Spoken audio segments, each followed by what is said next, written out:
Yo. Huh? Do you also see Navia and Clorinde over there? Okay, They Brittany. look like they might have run into some kind of trouble. Let's go check out what's going on. I'm apparently close enough to get that to activate. Yeah, so we're going straight into it, I guess.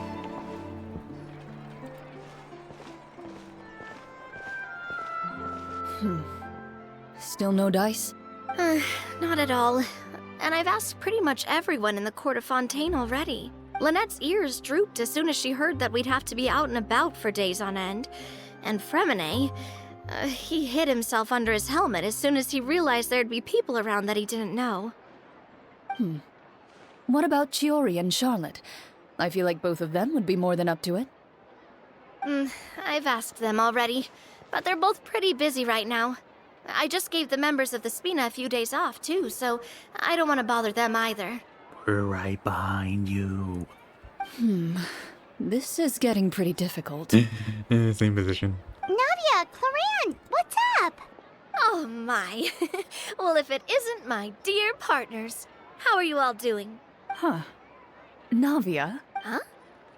Oh, you mean... Yep, this is our chance. What are you going to do? We were just passing through. Do you need our help with something? Oh, precisely. My dear partners, we've got a huge problem right now that only you can solve. Whoa, for real? Absolutely. We've already exhausted all our other options. What kind of problem? Tell me about it. Traveler, Paimon, would you join us and play Marechaussee Hunter Judgment Day? A board game? Marechaussee what now? It's a new game script by the Tabletop Troupe, a local roleplay adventure club. Ever heard of the Tabletop Troupe? They put out games that allow you to participate in a story and roleplay characters with your friends. Oh, I've loved their stuff ever since I was a kid. That sounds super interesting. Clorinde and I are both veteran members of the club. Recently, someone came up with a new script and was looking for people to help playtest it for them. And when they asked, of course I couldn't refuse. I mean, come on! A brand new script? Nobody has ever played it before. Generally speaking, scripts at that level of development have a lot of issues, but I think this one is pretty solid. The author obviously put a lot of work into the story, and the world building is also quite credible. Whoa, whoa, whoa!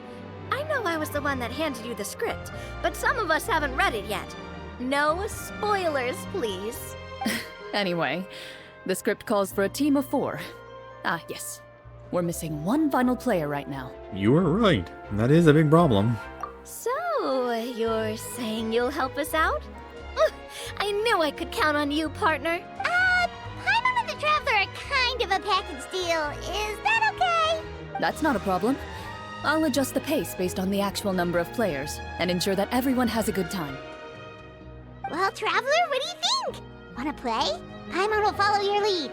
I always help a friend in need. Well, that solves our problem. You have our thanks. Woohoo! I'll go grab the script manager from the club right away. The script manager? Didn't you just say that you gave Clorinde the script? The club introduced a completely new kind of gameplay for this script. In this iteration, the Game Master's version of the script is incomplete.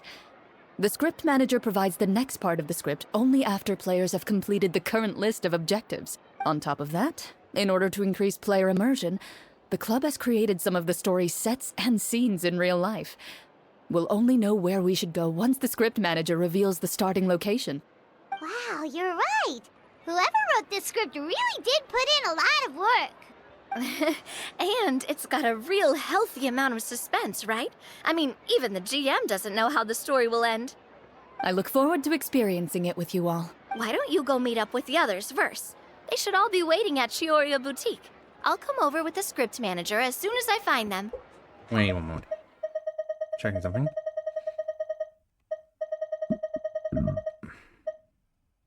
So it's taking place at Boutique but no Chiori?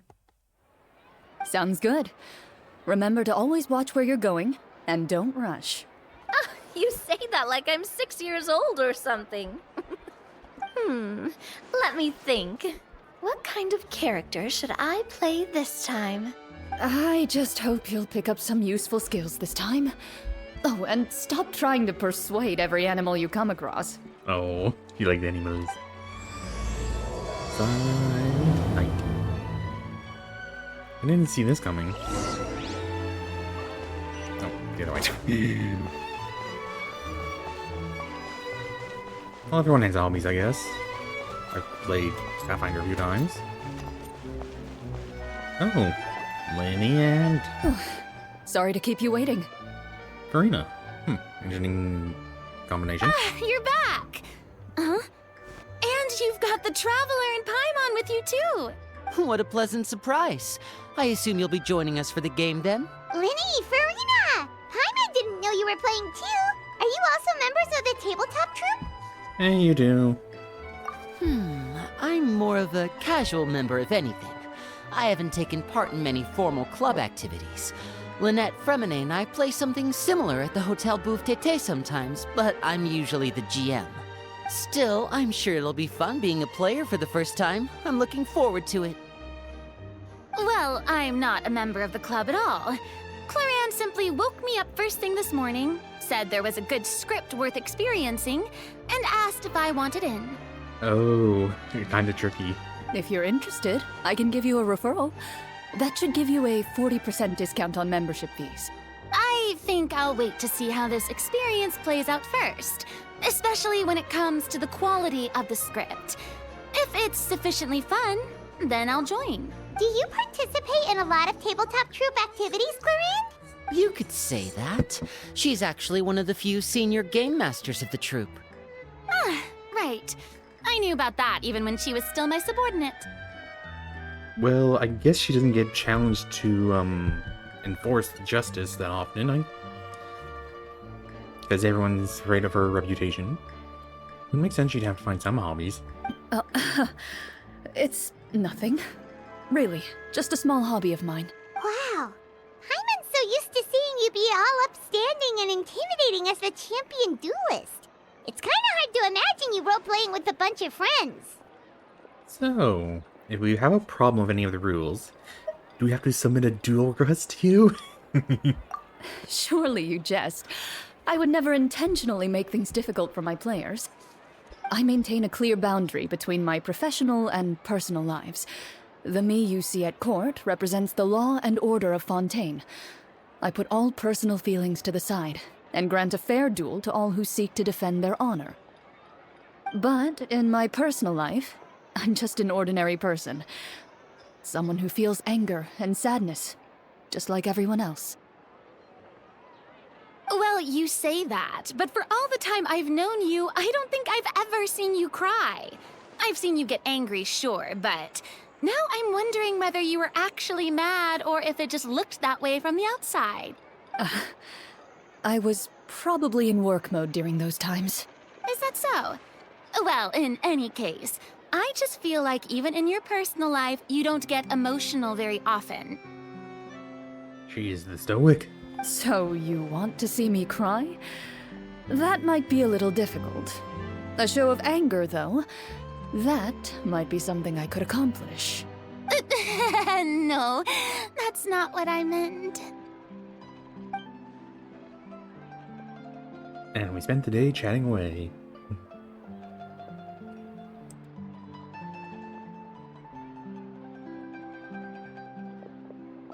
I'm back!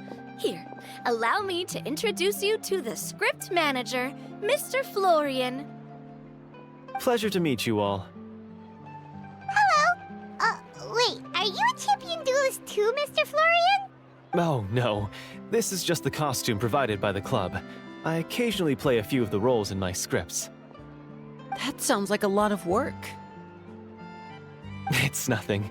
It's the least we can do to give the players a more immersive experience. Anyway, allow me to give you a brief introduction of the script. This script was adapted from the real history of the Marechaussee Hunters. You all will play the role of hunters from a bygone era and resolve a series of events unfolding in the capital. Paimon's not super familiar with the history of the Marechaussee Hunters. Is that a problem? Oh, no problem at all. I can give you a brief rundown. So, basically, Marashose hunters were people who dedicated themselves to hunting monsters and protecting the city by using a special swordsmanship technique passed down over generations. Their story can be traced back to the ancient Remurian dynasty, as well as the first hunter, Cassiodor. I vaguely remember him. But I'll leave the finer details for you to seek out and discover later. And I'll provide additional commentary as the story progresses. In that case, brave hunters, are you ready to set out on an unknown adventure? Whoa, just one sentence and it's like we're in the story already! I see many a determined gaze before me.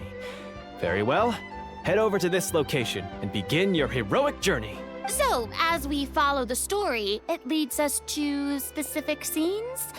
Ooh, sounds pretty innovative. What does the message in the envelope say? It's the exact location of the scene, as well as the formal permission to use the venue. Huh, seems like they have everything prepared. That is good. You wouldn't want to accidentally complicate things. Please check all your belongings, everyone, and make sure you haven't forgotten anything. Once you're ready, please follow me to the designated location. Sounds good. Hunter Squad, move out!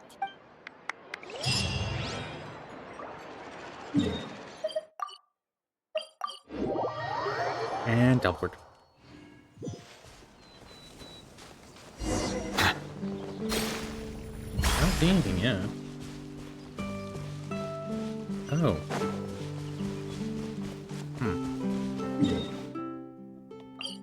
Nope, I have to go by foot. I can teleport over there.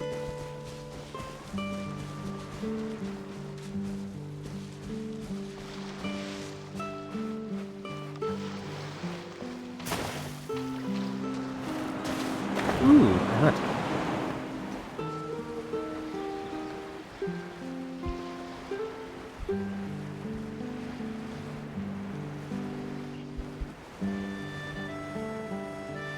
Ooh, it has a refreshment cart too.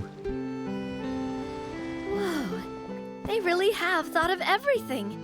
Even the Phaetometer is here and ready to go for us. Phaetometer? The Phaetometer. What's that? It's a card that's used to determine action success or failure. We'll need to use it when we try to use certain skills. So it's basically like a dice roll? And what about all the dessert and tea? Is that for us as well? That's what the message said.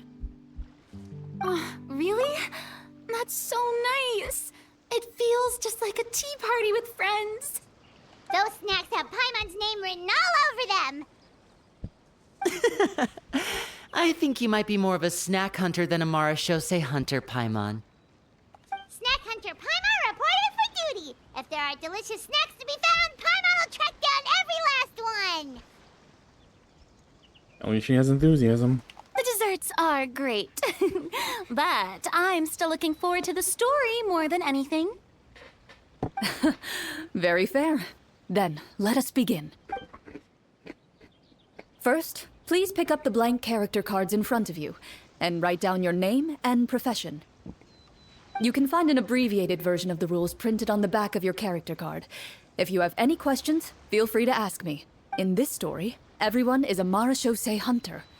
To reflect this, the club has prepared a small badge for everyone. Ooh, nice! As hunters, you have proficiency in swordsmanship and fighting by default, so there's no need to allocate any additional skill points to those areas. Swordsmanship? So there's a fighting part to all of this? Paimon's not sure she can do all that on her own. Maybe Paimon can just stick with you? Why don't you share a character card then? The Traveler will be the Marashose hunter, and you can be his little floating assistant. Familias. Huh, kinda like in real life. So, for the name, do I fill it out with the name of my character? Yep, it can be any name you like. You can use your real name too if you want. I do that whenever I get too lazy to think of a new name. Oh, so it would be like experiencing a different life, but still as yourself. That's not a bad idea. In that case, I think I'll continue to use the name Linny then. Next up is the skill sheet. You have a limited amount of skill points that you can use to learn a number of skills. The more points you invest in a particular skill, the easier it will be to pass associated checks. I'll take persuasion and investigation. Those are must-haves when it comes to missions like these. Oh, those skills sound like they'd be useful for gathering intelligence. Good idea, Navia. Just as expected of a veteran player. So, should we also take those skills then? Not necessarily. Since we're working together as a team, we could leave the negotiations to Navia and use our skill points to pick up other useful skills. For example, I think I'll take stealth and sleight of hand. That will give us more options if we run into any situations we can't negotiate our way out of. Oh, interesting. I wasn't thinking about it like that. I suppose it's not so different from an acting troupe. Everyone has their own role to play. Let me see. I'll take arts and performance. I'm not quite sure what use they'll be, but I'm not as knowledgeable about the other skills, and I'm not too confident I'd be able to roleplay them well. Work with what you know. Well, that leaves us. What do you want to learn, Traveler? Medicine. Always good. Ooh, so you want to help people when they're injured. That's nice of you. Insight. Oh, something that'll help you get a read on other people's thoughts. Sounds useful. So what do you think? Are you sure you want to learn these two skills? Because someone's definitely going to get injured. It's an adventuring party. Sure, what do you want to learn? Definitely medicine. That's Ooh, so you want to help people when they're injured. That's nice of you. insight. I guess that's kind of like investigation. Why not cooking, just for the heck of it? Ha! Gotta say, this suits you really well. Nothing. So what do you think? Are you sure you want to learn? Okay. Let's see. Oh. Oh, looks like you each have enough points to choose one final skill. You've all picked such classic skills. It's fine to go a little bit out of the box, you know. Why do I get the feeling she's getting ready to cause trouble? For example, this one here. Summon. Doesn't it sound super mysterious and cool? Oh, I saw that one just now as well. The description says, this skill can be used under certain circumstances to summon characters or creatures that fit the script's world-building rules. Is this going to somehow turn into a domain and we summon ourselves? The script's world-building rules, huh? But how are we supposed to know what a Marashose hunter can summon? Oh, that's not for us to worry about, my friend. Just learn the skills that interest you, and the GM will take care of the rest. All right, you've convinced Paimon. Let's learn summon then. Paimon can't wait to see what kind of thing shows up. Well, now that everyone's more or less finished creating their characters, we can begin. Since two of our players are doing this for the first time, though, let me ask, would you like to play on easy mode or authentic mode? What's the difference between the two? Well, in role-playing games, the story sometimes changes based on the decisions of the players and the results of the Fatometer. For example, if you fail a check, that means you cannot use the target skill in that scenario. A critical failure may even result in further negative consequences. If you choose to play in authentic mode, every time you elect to use a skill, you'll need to use the Fatometer to see whether you succeed or fail, and face any consequences that may follow. If you choose easy mode instead, every check will be successful by default, and you won't have to worry about luck playing a factor.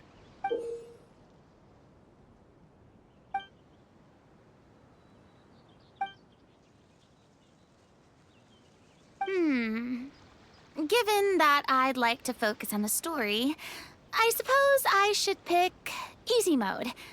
I'd feel bad if I brought the team down by failing my checks. Huh? Oh, come on.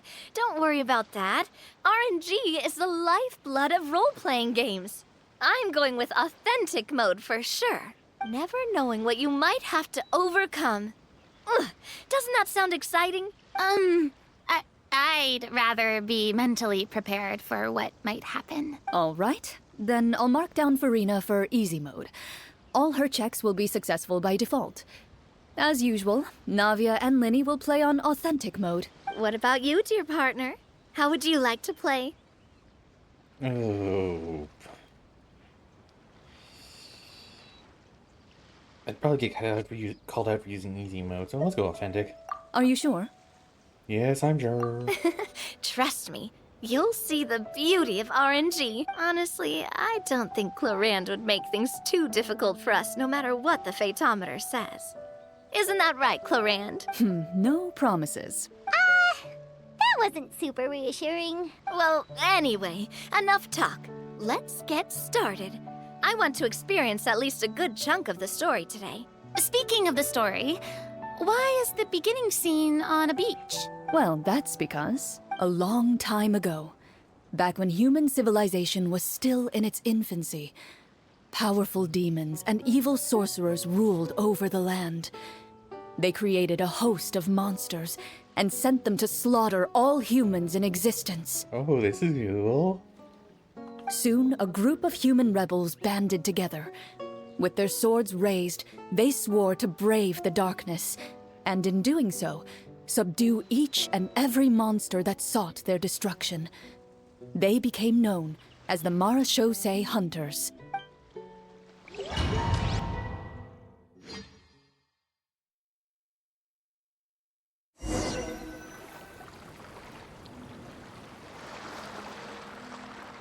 Sometime later, as a member of the Marachose Hunters, you receive a commission. Following the address provided on the message, you take a boat and arrive at this strange city. As you inhale, you can taste the slightly salty air of the docks as you begin to survey your surroundings. There aren't many people in the vicinity, but you do take note of a few others who, like you, seem to be sizing up this place. It's Mon's dad. Your eyes meet, and you realize these people are fellow Marachose hunters, likely led to this location after receiving the same commission as you. You're all Marachose hunters too, right? Allow me to introduce myself. The name's Navia, monster hunter by trade and helpful neighborhood businesswoman on the side. What say you to traveling together? We can help each other out on the road. Okay, count me in. My name is Linny. I've been wandering since I was little and picked up a few less than legal tricks along the way. I was adopted by a Marachose hunter and later chose to follow in his footsteps. Is this where you introduce your character to everyone? It sounds like they've done this dozens of times. My name is Farina, and, I grew up in a noble family. I always had a strong interest in performance and the arts. Even though I'm a Marachose hunter, what I really want is to be a performing artiste. Her little outfit has venti vibes to me. Hey, that's really cool. You can do it, Farina. That's exactly how it's done. Paimon is Paimon, a good friend and companion to this Marachose hunter right here. We used to be doctors. I've been studying medicine ever since I was a child. I want to do my part to eradicate these monsters and use what I've learned to heal others. Oh, welcome. When we face the monsters, I'll make sure to charge in front to give everyone some cover. You can take care of the healing at the back. You open your envelopes at the same time. The message reads, "To the honorable and trustworthy Marachose hunters, our kingdom is currently facing a grave crisis. The lands outside the capital have been overtaken by monsters, and our people are being led astray by forces of wickedness. We beseech you, please help us resolve this crisis and return peace and stability to our home." Huh. The layout of this city looks super familiar. It kinda reminds Paimon of Mondstadt! The scriptwriter must have used a real-world city as a reference when coming up with the map. As experienced hunters, the layout of the city reminds you of places once traveled.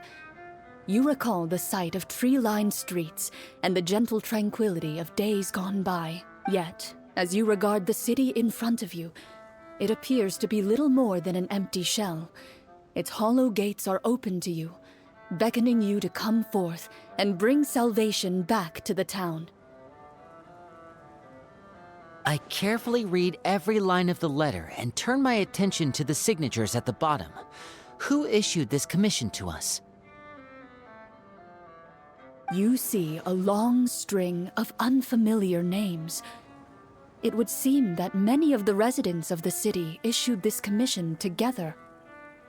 They sensed that things were not right within the kingdom and sent a distress signal to the outside world. In that case, why don't we take a walk around the city and see if we can learn anything from the local residents? Oh, good idea. We might be able to get some leads on the monsters and bad guys we're after.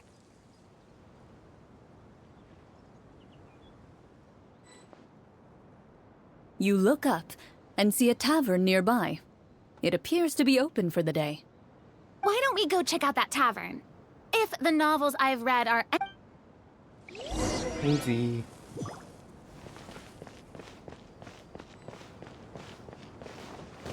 As you approach the tavern, you find a plainly dressed woman standing nearby. She appears to be rather troubled about something. Yeah, no. Didn't say women helpful, I guess. Greetings, friend. Lovely weather we're having today, don't you think? Oh, hello. I suppose you're right. The weather today is quite lovely. If only those monsters out there would stop causing trouble. It seems like every character included in the script has a certain amount of useful information to offer. If we keep asking questions, we might be able to get some good leads. Oh, come now, don't be sad. Life is all about optimism. Oh, that reminds me. What did you have for breakfast this morning? Huh? I don't think that's the kind of question we're supposed to ask. Nothing turns a frown upside down like good food. How about some macarons? I could make you some. You didn't even take cooking as one of your skill proficiencies. That's not necessary, miss. Excuse me for saying this, but you don't really look like a chef. Besides, I'm not really a fan of sweets. So you're someone who barely smiles and doesn't like sweets. You're really starting to remind me of this one friend of mine. Hey! Did she just... me? Clorinde must have broke character for a second. This isn't getting us anywhere. Traveler, maybe you can think of something.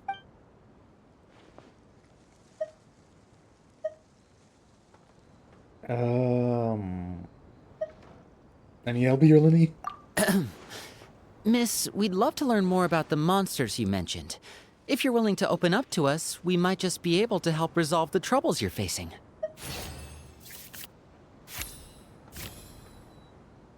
You weren't even the one that learned persuasion. My troubles, you say? I'm not sure they're so easily resolved, but I suppose it wouldn't hurt to share them with you. A horde of monsters suddenly appeared near the capital recently, so all the guards were dispatched to fight them. Do you remember when those monsters appeared? I'm not completely sure. All I know is that my husband was dispatched to fight them 3 days ago. Do you know where he was sent? It all happened so fast. When we said our goodbyes, he couldn't even tell me where they were sending him. You have our thanks, friend. We'll find and defeat those monsters as soon as possible. We sincerely hope your husband will be able to return to your side soon. Oh, thank you. Don't worry. We'll find him. Just try to remain optimistic and wait for good news. We don't always get to choose what happens to us. But we do get to choose the little things, like what we eat and how we respond to the things life throws our way. I hope that one day, you too will recognize the... I'll do my best. You bid farewell to the woman, and continue your journey further into the city. Okay, but why do we need Door of Resurrection? As you venture further into the city, the streets appear largely empty. An elderly woman walks past. You see her shake her head as she puts away her wrinkled wallet. A nearby merchant folds his arms and gives you a disdainful look. You get the impression that he's someone who has long gotten used to the sight before him.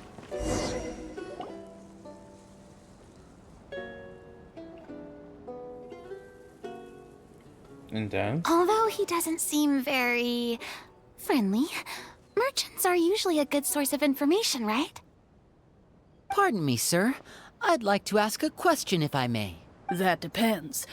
How much are you willing to pay? How about this much? What do you take me for? Some lowly beggar? You can't even buy half an onion with that amount. Surely an onion can't be that expensive, right? What do you know? War's nearly upon us. Everything costs several times what it did before. If you're not gonna buy anything, then scram. Whoa, what a nasty guy. Maybe we shouldn't even bother talking to him. But he still might have information we need. Traveler, can you think of something?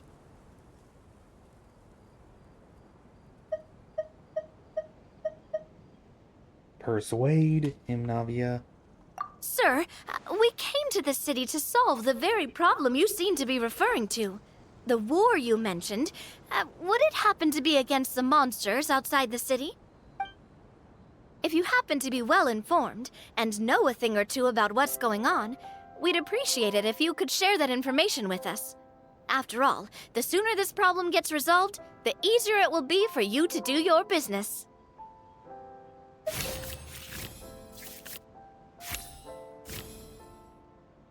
Yay. Well, things are basically as you said, young lady. Those monsters are camped outside the city, and they've been destroying all our trade routes. We have limited reserves within the city, so if this continues, we're all gonna be in big trouble. Wait, you're saying no one has put a plan in place to distribute supplies or maintain order? We could all starve, and those nobles in the palace wouldn't even break a sweat. Who knows? Maybe they've been in cahoots with the monsters all along. That is concerning. All right. That's all the information you need, right? Off with you now. I've still got business to do. You know, if you smiled a little more, you'd definitely get more business. And I bet that would make your life just a little bit sweeter. I'm not saying it's guaranteed to work. It's just a tip.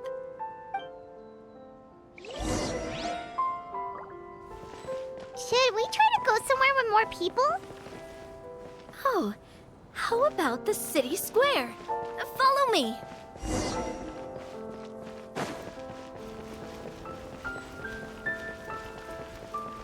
Before you lies the city's central square.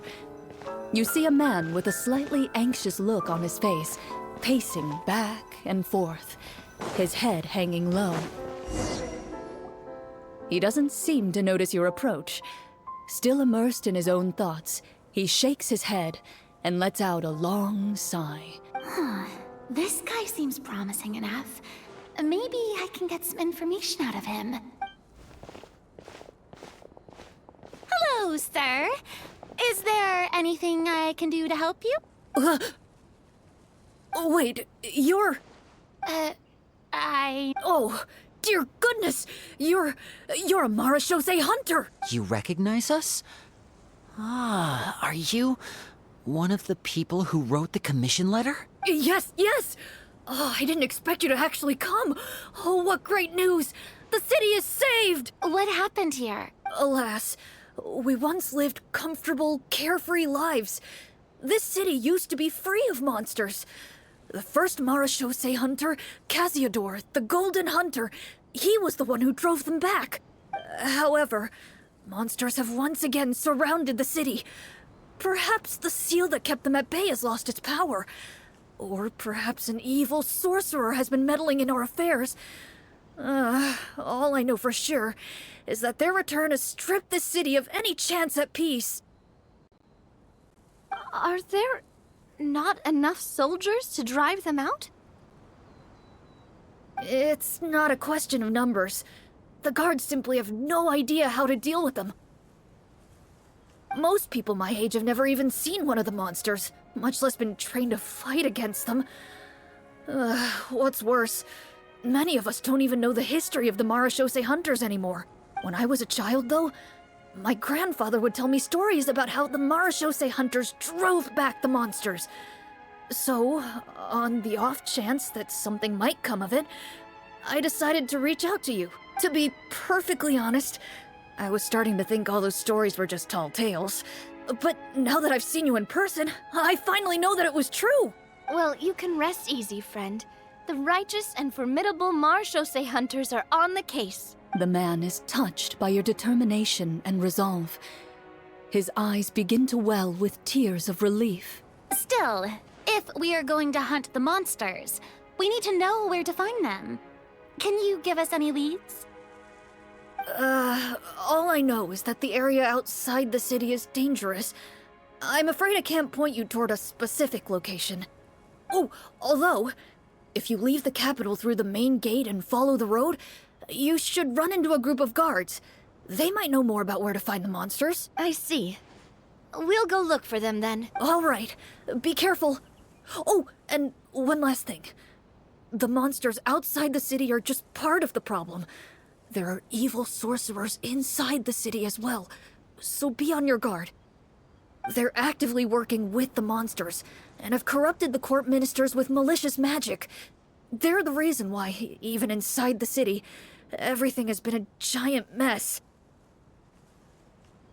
Even one of our kindest ministers has turned into a boorish and unreasonable figure, interested in nothing but enacting laws that exploit the people.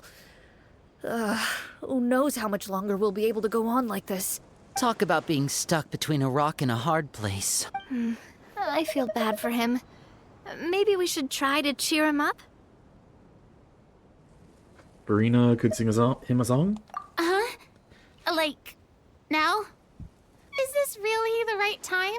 I appreciate your kindness, but for now, it's more important to focus on the crisis at hand. Brave hunters, I leave the future of this kingdom to you.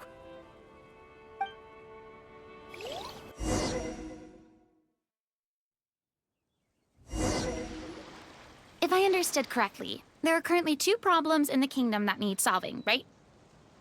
Exactly. We need to defeat the monsters outside the city and take down the evil sorcerer stirring up trouble from within. But which problem should we tackle first? Well, this seems like a good moment for a break. Take some time and discuss what you want to do.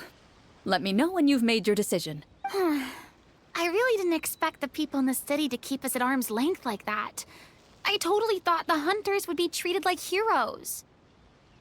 Well, Clorinde said the script took cues from the real history of Fontaine, right? Maybe the real-life Marashose hunters were also treated like that. I wouldn't say it's a perfect representation of history, but there are definitely some similarities. Would you like to hear more about it? Sure. As long as it doesn't spoil anything in the script. You've brought up bits and pieces of the hunters' history before, but it was all in passing. Paimon wants to know too. The hunters were super powerful, right? Were they all from a special line of supernatural beings or something? Kind of like the yokai in Inazuma? No. All Marashose hunters were ordinary mortal fighters. The only thing that set them apart were the special sword techniques passed down over the centuries. Huh? So you mean anyone could become a Marashose hunter? In theory, yes. All you would need to do is survive the rigorous training and master the swordsmanship techniques required to fight the monsters. Still, most people dropped out at the early stages, and others called it quits the minute they saw a monster in person. To become a hunter, you must be strong in both body and mind. What kind of monsters did the hunters fight exactly? Oh, and the evil sorcerer the script mentions. Did they exist in real life too? The land of Fontaine once played host to an ancient dynasty known as Rapperia. After that dynasty fell, monsters began to appear, intent on obstructing humans from establishing a new social order. One of the ancient sorcerers of Rapperia used his power to assemble a formidable army of golems. He sought to use that force to establish himself as king. Now wait a second. Don't tell me that guy was the inspiration for the evil sorcerer in the script. we still haven't found any in-game information on him yet. So, why don't you talk about someone else for now? Well, I wasn't planning on going into anything you might be able to find out in the game.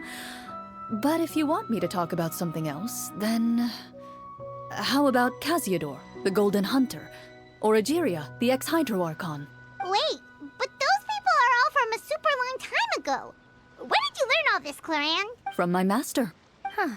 By master, you mean Miss Petronia? Someone you know? Absolutely. Miss Petronia and my father were good friends. Back in the day, she would often bring Clorinde over to play, but then... Let's not get off topic. Anyway, back to what I was saying. Responding to Egeria's call, a number of warriors followed Casiodor into battle against the monsters. This group of warriors, under Casiodor's leadership, became known as the Marachose Hunters. I wonder what the reaction would be say we met him and he was in the body of a cat. Yet, as Fontaine entered an era of peace, their work gradually became obsolete. The Marachose Phantom, originally an association made up of hunters, eventually came to be predominantly comprised of Melusines. Ah, I see. That explains why most of the people in the script have forgotten the hunters or think of them as nothing more than a legend. Is that really a bad thing, though? It can get tough always being the one shouldering everyone's expectations. Depends on who you ask, I suppose. If the name of the organization no longer commands respect, investigative work is bound to suffer. Speaking of investigations, which problem should we tackle first? Monsters or evil sorcerer? I vote monsters. That's the main duty of the hunters, right? We can come back to the sorcerer later. Well said, Miss Farina. Plus, if the sorcerers really are the masterminds behind this whole thing, defeating the monsters could give us some clues on their intentions as well. What about you, partner? What do you think? I also vote monsters. My reasoning? Monsters are an immediate threat. The sorcerer seems to be not taking too big of an action, so he can wait for a bit. It's decided then. All right. After some discussion, you decide to turn around and head out of the city.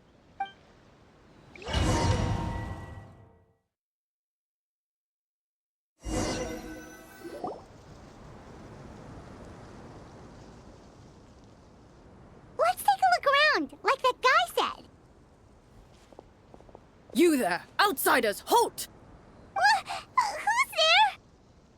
An armored man approaches you.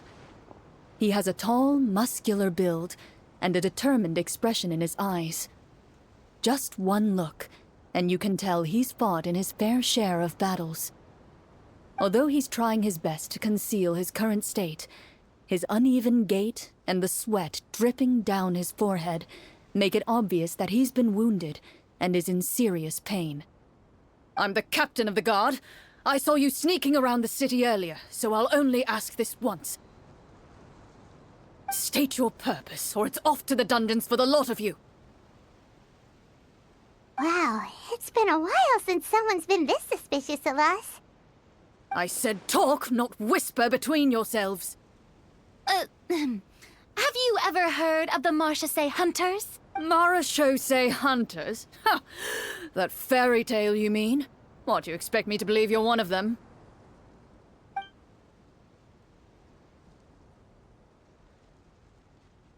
I'd like to do a medicine check to see if I can help him. Oh. Oh.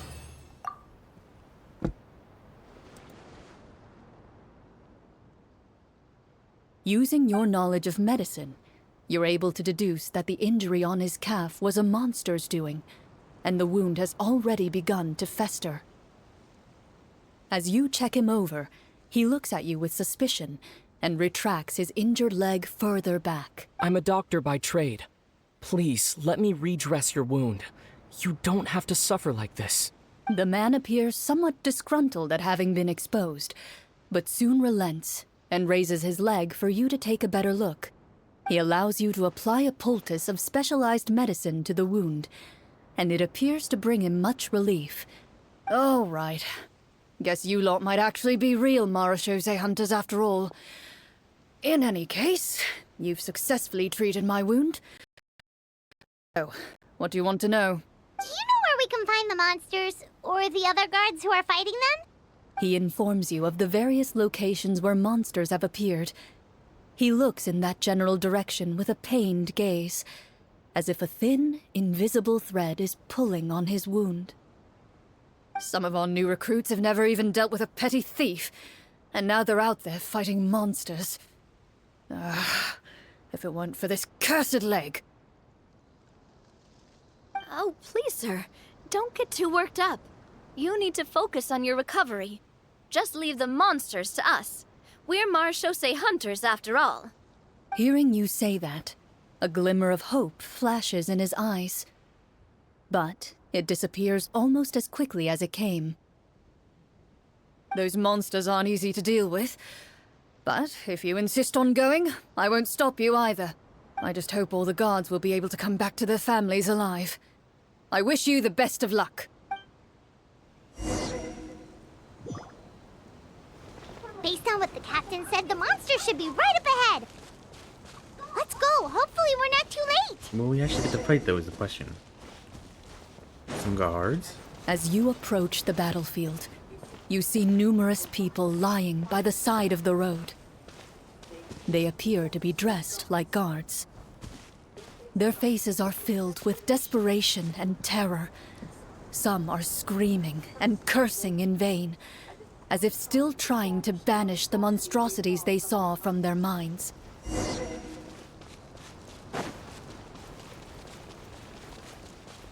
A few of the wounded look up at you in shock and disbelief. Quick, leave this place. Turn around and don't look back, they yell. And now we're going off-road.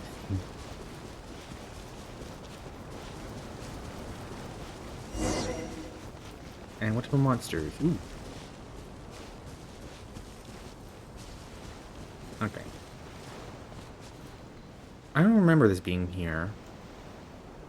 Because the only claw marks are like farther north with near Boreals? Boreals? This is the place he mentioned, right? You see broken iron swords scattered all around you, and downed trees riddled with terrifying claw marks. All the signs point to one thing. A truly devastating battle just took place here. Be on your guard, everyone. The monsters might still be around. Before you can finish your sentence, you hear rustling sounds from the surrounding bushes. The monsters have emerged. They close in on you without fear. You get the impression that, in their bloodthirsty eyes, you're just another meal for them to devour. A little help here! This thing wants to eat Paimon! Your battle round begins. Now. Oh, we actually have to do cards. Oh, just barely.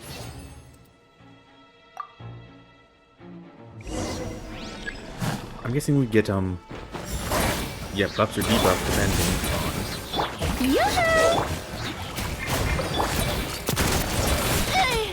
Oh my goodness. Watch out! The next battle round begins now. Watch out!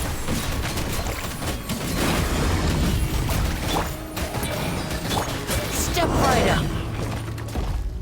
The monsters let out a terrifying roar of anger and resentment before dissipating into thin air. Ugh, thank goodness it's over. We're lucky the Marachose Hunter class came with all those preset skill points. Otherwise, we would have been in some real trouble. I never knew the Fatometer even determines the amount of damage you inflict. If you get unlucky, isn't it just game over right then and there? That's part of the fun. The uncertainty of fate is what gives these games their appeal. Just as you begin to celebrate your victory, a suspicious lump on the ground catches your attention. A suspicious lump. Wait, could it be the thing that appears after every battle? Loot. I walk up to it. crouch down, and begin to carefully examine it. I've still got my right glove on, so it should be fine for me to touch it, right? As you investigate the mound, you discover that the exposed portion appears to be made of wood. It was previously obscured by the large form of the monsters. With the monsters gone, the small protrusion now awaits your discovery, poking out of the ground like a shy flower bud. Whoa, it's a treasure chest! Let's dig it up.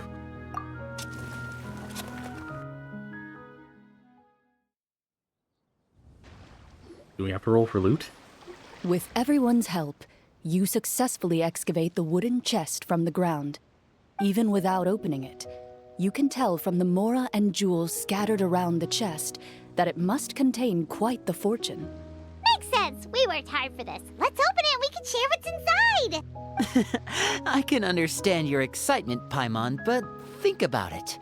Doesn't it seem like there are people out there who need this treasure more than I? Yeah.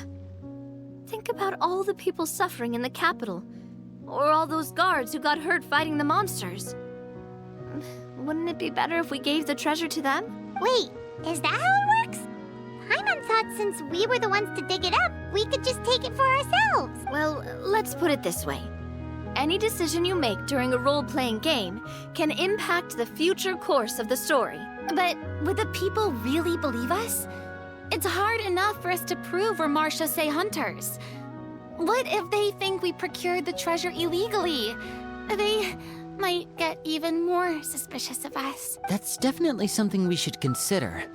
Maybe we can come up with an explanation in advance. Well, if donating it could cause that much trouble, why don't we use it to buy some gear and fill up on good food?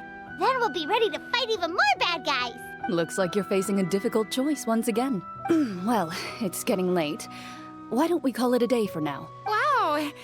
Where did the time go? I'm not sure if it's because I'm having so much fun with you all or because the story is particularly enticing, but I feel like I could almost keep going. Here, here. Ooh, how about we play through the night? I'm not sure I'll have enough energy for that. Yeah, that won't work for me either. Lynette will give me an earful if I get home too late. I understand how you feel, Navia, but we have to change venues for the next part of the story anyway. Huh? Another location? There's a special note for the GM at the end of this section that says to proceed to an indoor set for the next part of the script. Whoa, they really pulled out all the stops for this new script. Well, even if we end the game for the day, we can still stay a little longer and hear Clorinde finish her story, right? Paimon wants to hear more about the history of the hunters. Something tells me you just want to finish the free desserts before we break for the day. That's just a coincidence, okay? Besides, to Paimon, not finishing free food feels even worse than having to buy her own. Oh, is that stew? Oh, stew is good. Just made a big pot of chili. Also good. And anyway, Paimon really does want to hear more about Clorinde's master. Well, If the story doesn't have a happy ending, it's okay not to finish it? It's nothing. I appreciate the concern, but it's all in the past. It won't do any harm to share these things now.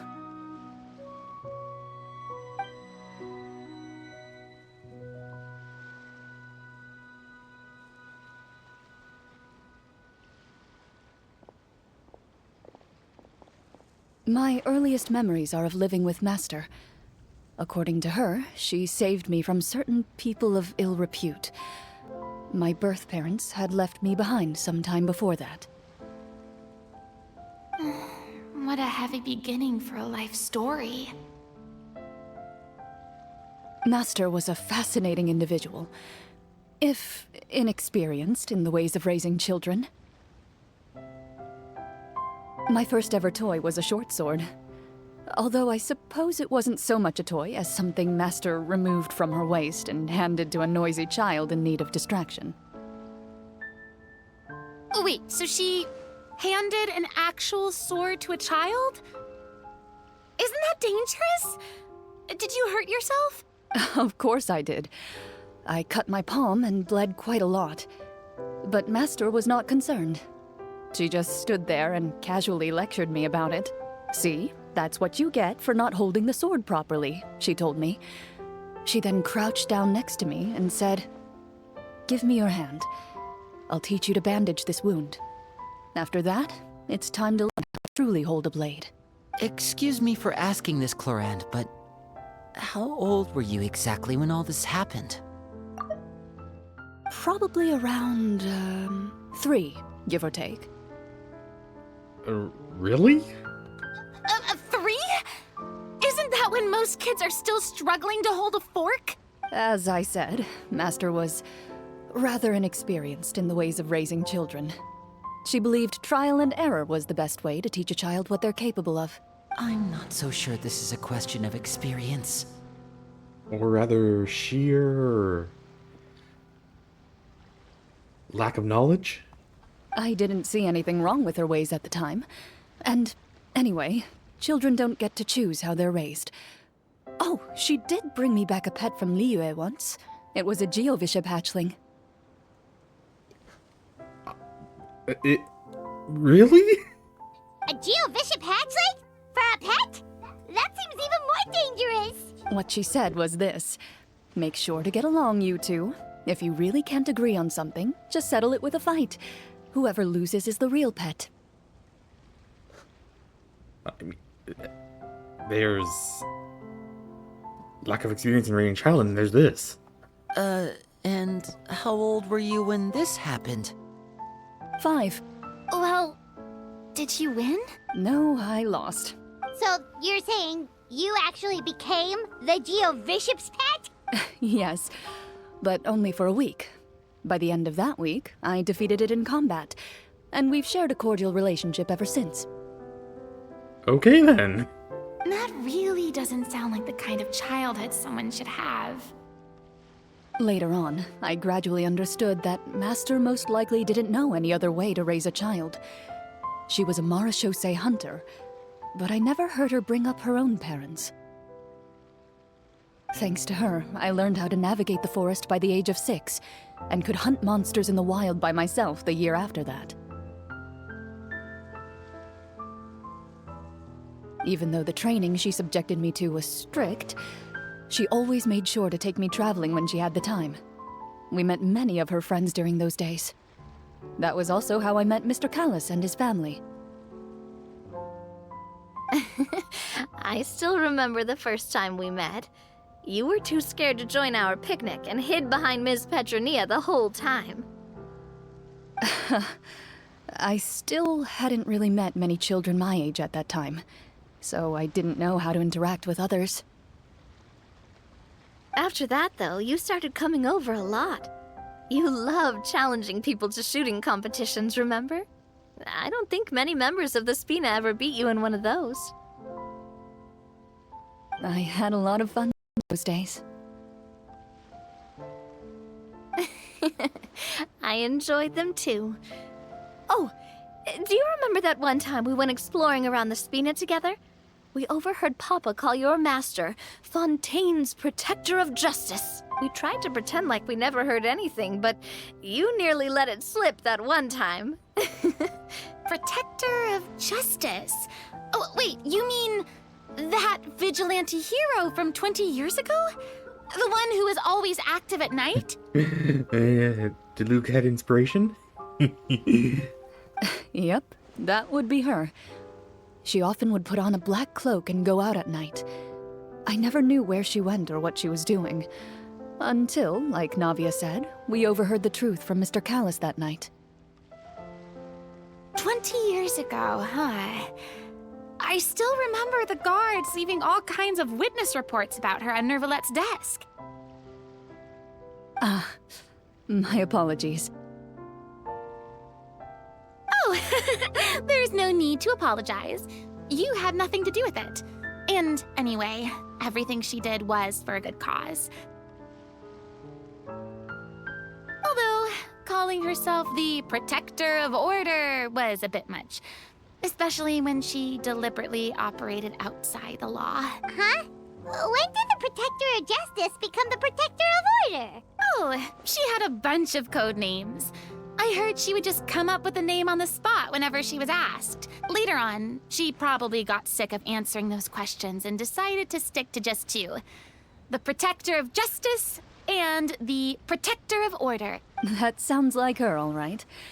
I bet she forgot which of the two she'd use by the time she got back each night. Well, she certainly sounds like a fascinating individual. With her strong sense of justice, it's no surprise her student followed in her footsteps. It's true. I always wanted to become like her. Someone powerful, independent, and with a strong sense of conviction.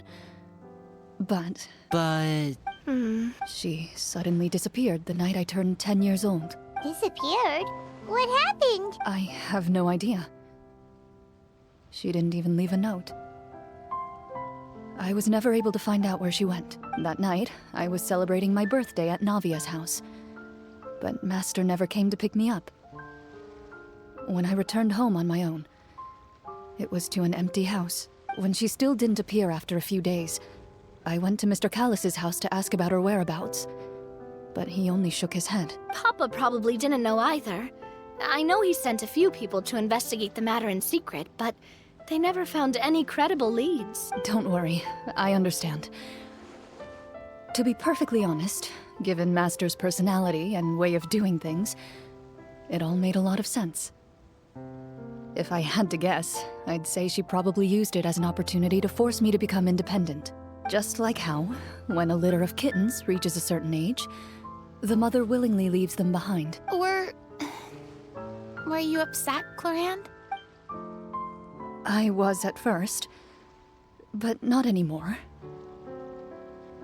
I don't believe Master would suddenly disappear for no reason. There must have been something she just had to do. Well, despite everything, you still managed to follow in her footsteps and become the greatest champion duelist in all of Fontaine. You're practically a living symbol of law and justice. I suspect my position would be far too by the books for her. Master always did whatever she pleased. But you're right. I suppose I do take after her in some ways. Who knew Clorinde had such an interesting past? I never had the chance to ask her about it before. And I wonder if Clorinde's master were the champion duelist back then. Would that duel against Mr. Callus have gone differently? Oh no. Judging by the atmosphere, Clorinde and Navia are probably thinking something similar. The mood just got super awkward all of a sudden. Well, anyway. Would you look at the time? It's getting dark, so we should probably call it a day for real this time. If we... I had a great time today, Miss Clorinde. Thank you for being our GM. Anytime. The script was good, but I've got to say, your childhood stories were even better. Hey, you should tell us more about that fight against the Geo-Bishop sometime. Maybe your master was onto something. You could be right. What does she mean, onto something? I certainly don't know any 5-year-olds who want to fight a bishop in their spare time. Speaking of the bishop, where is it now? Is it, like, just live in Fontaine now? Guess I'll head back as well. I need to save my energy if I want to continue enjoying the story tomorrow. You're that excited to hear about my fight with the bishop? I was talking about the script.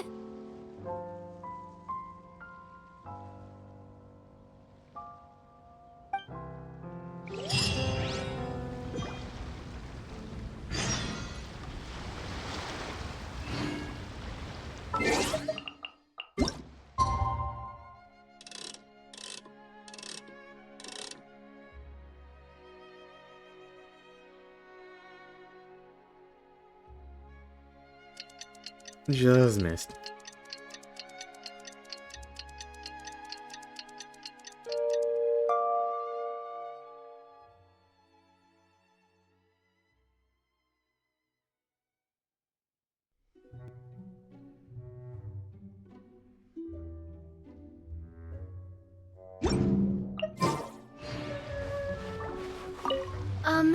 Just between the two of us, Could you tell me what it was like to be the Geovishop's pet?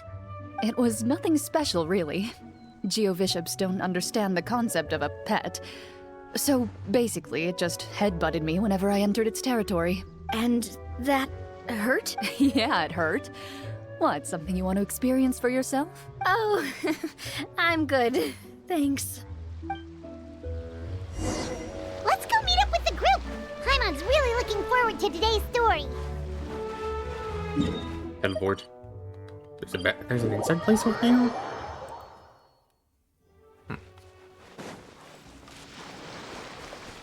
Oh, domain time? Narrow. No, not a domain. Just a secret little hideaway.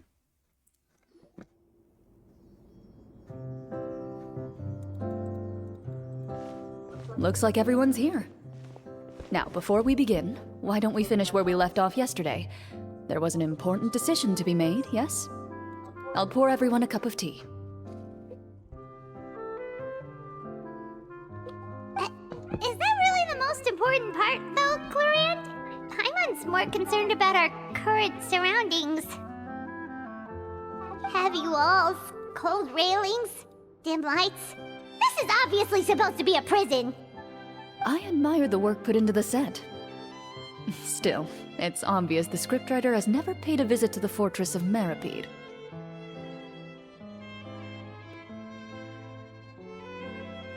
So this set is going to be a part of the script? Unfortunately, that is something I can neither confirm nor deny.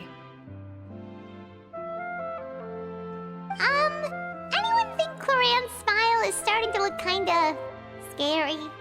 Well, whatever happens, we'll just have to push on. But first, we should really figure out what to do with this treasure. If we're worried about arousing suspicion because of our identity, why don't we give ourselves a different name, just like Clorinde's master did? Yeah, it might be better to keep a low profile. As long as we're helping people, it doesn't matter who we are or what we're called. Staring at me won't get you anywhere. Or did you want some more tea? Oh, Paimon's good. Thanks. Why aren't you saying anything, Navia? Wait, what's that next to you? Oh, this is the short sword Clorinde mentioned last night. I found it. Huh. I'm surprised you managed to track it down after all this time. Well, I made sure to take good care of it, considering the circumstances in which you gave it to me. Of course I had to keep it safe. Anyway, where were we? Oh, right. I was just thinking about all the potential ways for us to break out of prison. We could dig a tunnel, or try to bribe the guards. Wait, we haven't been thrown into prison yet, have we?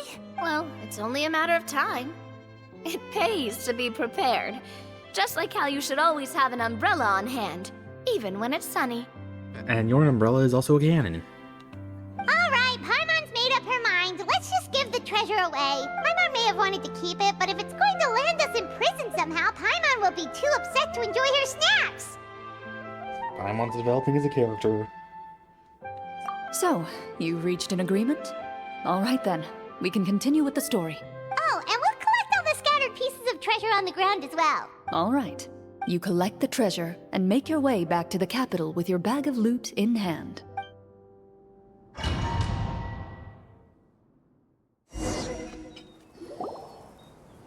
The city is still shrouded in a gloomy, oppressive atmosphere, but your spirits are surprisingly high in places where sunlight struggles to reach.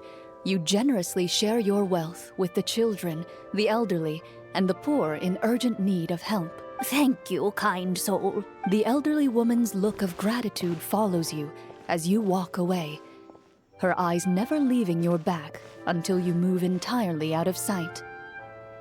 However, there's still quite a bit of Mora remaining. It appears you haven't made much progress. She's probably trying to tell us to speed this up. We need to hurry up so we can address the sorcerer problem. Should we go find that man again at the square? He seemed like a pretty responsible guy. I'm sure he knows the people here far better than us. Oh, good idea! Just as you start to make way to the square, intent on finding the man again, there's a voice.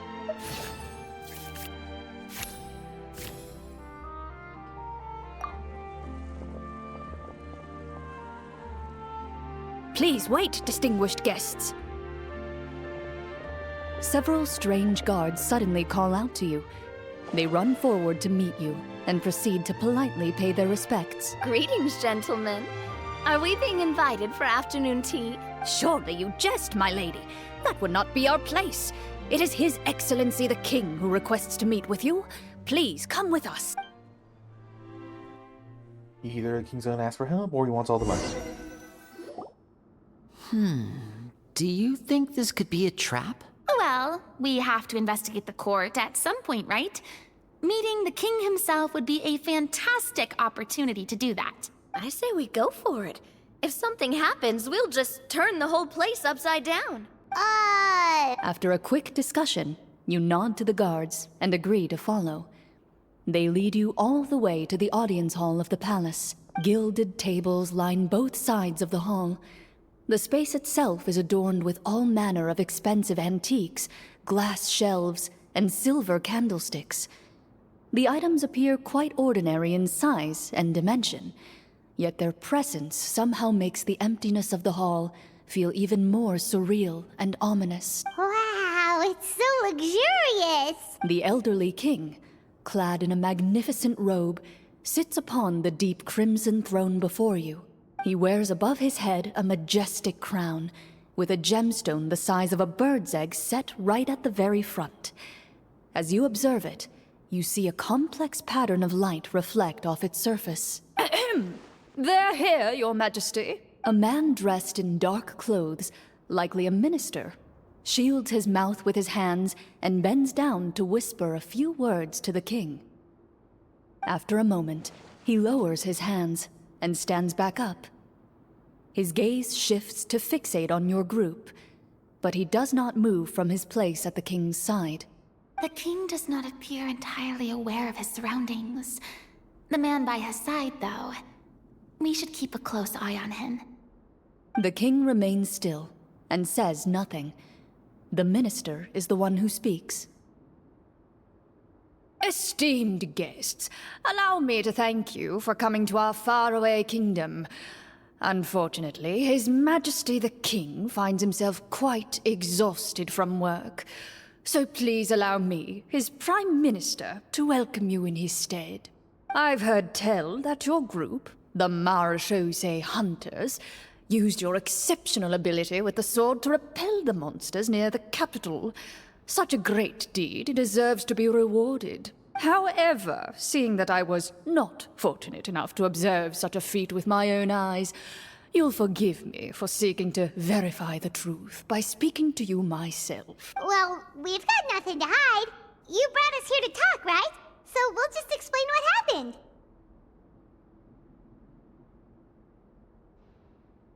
The golem's blades were so powerful, they could cut down trees in a single swipe. It took a lot of effort to defeat them, even for trained swordsmen like us. Well, that was enough details, right? Believe us now? Your account does indeed match those of the survivors. Since you were the ones who defeated the monsters, that must mean you are also in possession of the treasure they stole? Well, we did take the treasure, but... How did he know about the treasure? Then I must ask that you return it at once. It belongs to the kingdom. Wait, but didn't you just say that our great deed deserved a reward? Shouldn't the treasure be considered a part of that? Yes, that was indeed what I said. But you seem to have forgotten a very important distinction. Only that which is freely given by the king can be considered a reward. Taking the rightful wealth of a kingdom without said permission, on the other hand, is a crime. But that's completely unreasonable. Yeah, that makes no sense! If it weren't for us, the treasure would still be buried underground somewhere! Maybe so, yet the fact remains. You tried to dispose of the treasure without reporting it to the court and without receiving permission, yes? What, no answer? Surely you're not insinuating that you, a group of legendary marechaussee hunters, sought to take the treasure for yourselves? Well, what about the king? Is he just gonna let this guy talk for him the whole time? Clad in his magnificent robe, the king remains seated, with his hands resting on either side of the throne. His posture is rigid and unmoving. He stares forward with an empty look in his eyes, completely unmoved by the events before him. From the look of things, could the Prime Minister be the evil sorcerer? Or could both the King and the Prime Minister have fallen under the evil sorcerer's control? I would like to observe the number of guards stationed in the hall. The guards in the palace appear fully armed, their expressions solemn. Sensing the tense atmosphere in the room, they stand at the ready, each with a hand placed upon the hilt of their sword, as if prepared to draw their weapons and surround you at a moment's notice. Well, there goes my plan to turn the whole place upside down, I guess. It appears we've been visited by nothing more than a group of ill-intentioned imposters. What a pity. Guards, take them away and throw them in the dungeons. Before I decide your fate, however, I must first determine whether you have any accomplices outside the court. Can't we try to slip away? Or maybe start some kind of riot? But if we try to fight the guards right now... Don't worry. At least we figured out who's behind all this. Let's just play it by ear.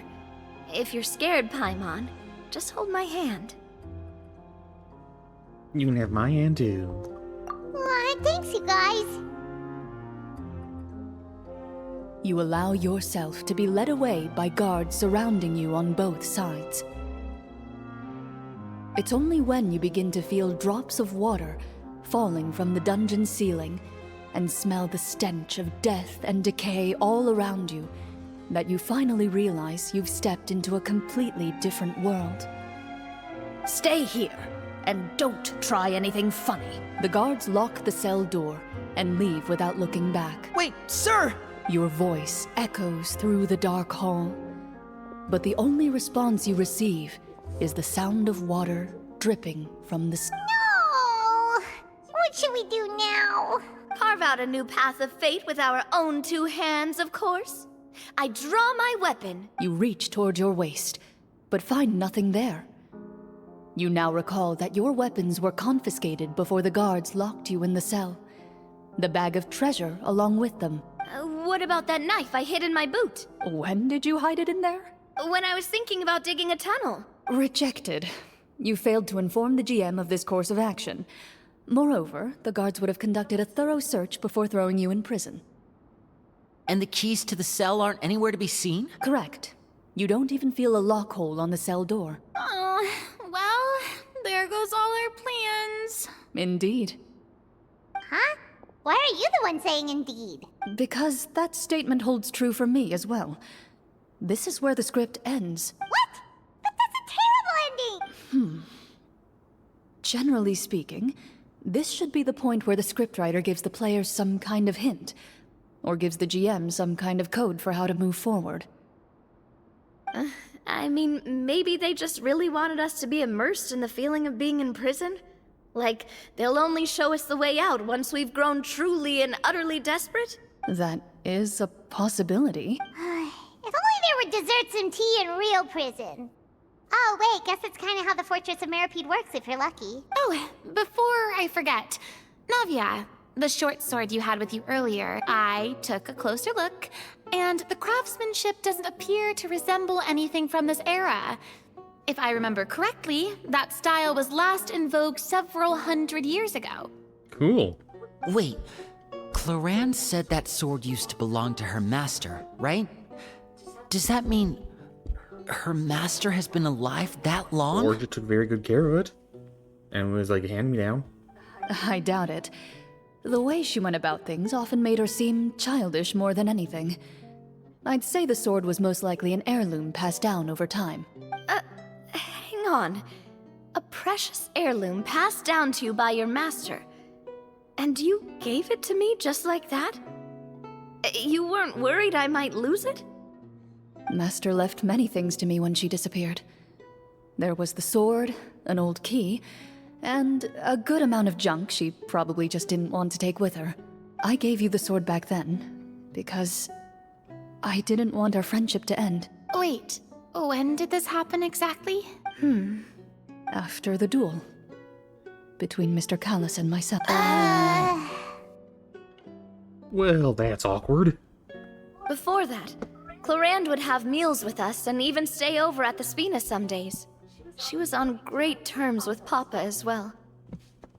After the duel, though, there was a period of time where we simply didn't know how to face each other. She entrusted this sword to me, and never came back. We were both sad, and conflicted, and totally overthinking everything as a result. Whenever I looked at this sword, I couldn't help but wonder if Miss Petronia had never introduced us to each other at that picnic. Maybe part of the sadness I was feeling could have been avoided. Back then, it felt like I hadn't just lost a father, but a close friend as well. No one can change the past.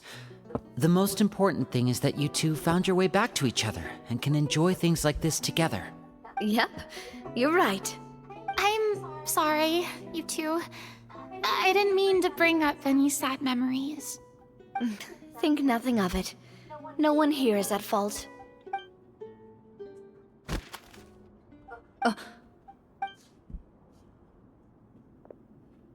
A note?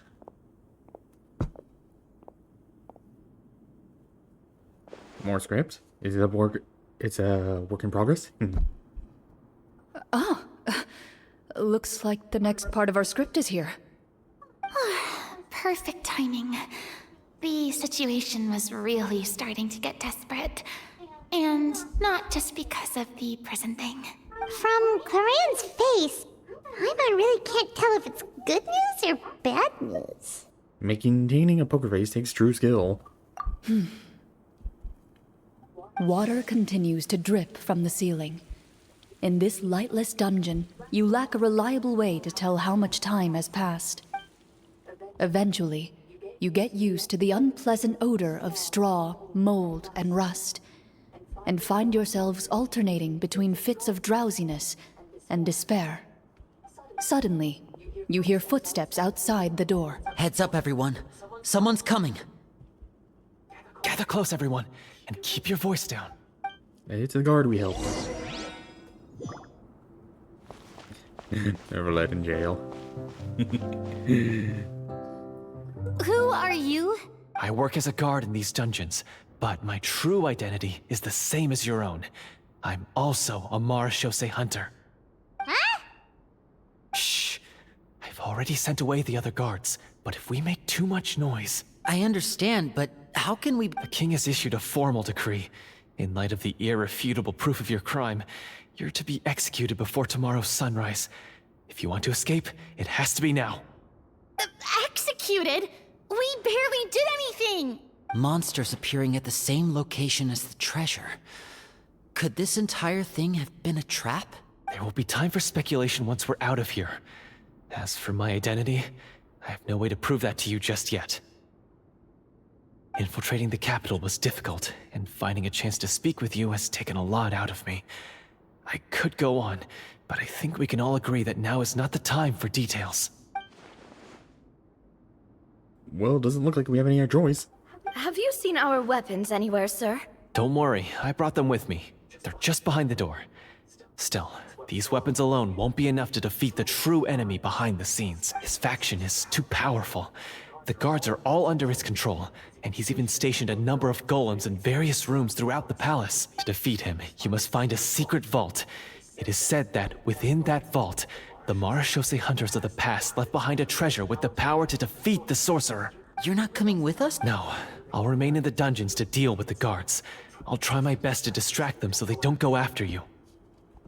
As long as my identity is not revealed, I'll be able to aid you when the final battle comes. In that case, please stay safe. Thank you for your concern.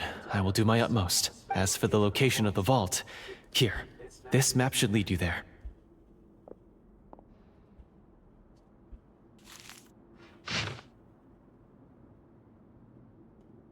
Got it.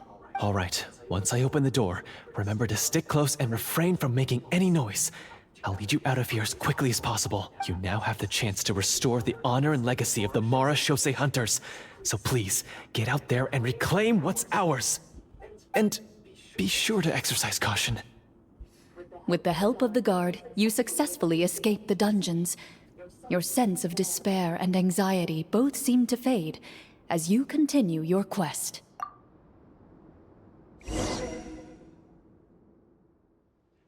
Wait, we didn't get to use our skills at all while we were in prison. Who knows when we're gonna get the chance to use that cool summon spell? That is a pity, but we can only continue to move forward.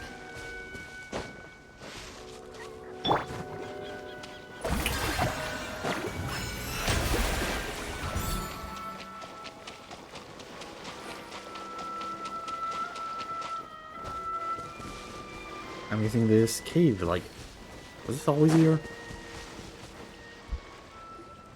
This should be the place marked on the map. This bit of rock certainly looks suspicious. Well, I'd say an investigation's in order then. Plus, if all else fails, we can just blow it up.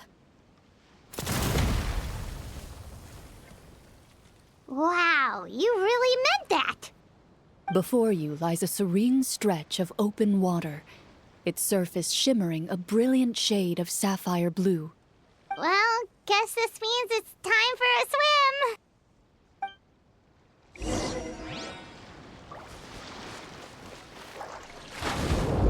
I guess it's something you can only do in Fontaine.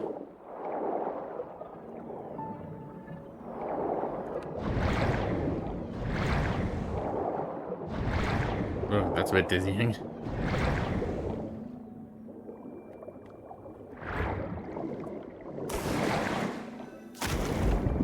That was unfortunate.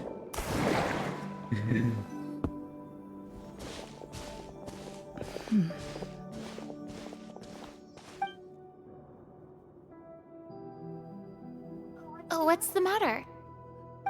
It's nothing. Oh, does this place familiar to her? As you step into the cave, you find yourself in an eerily quiet space.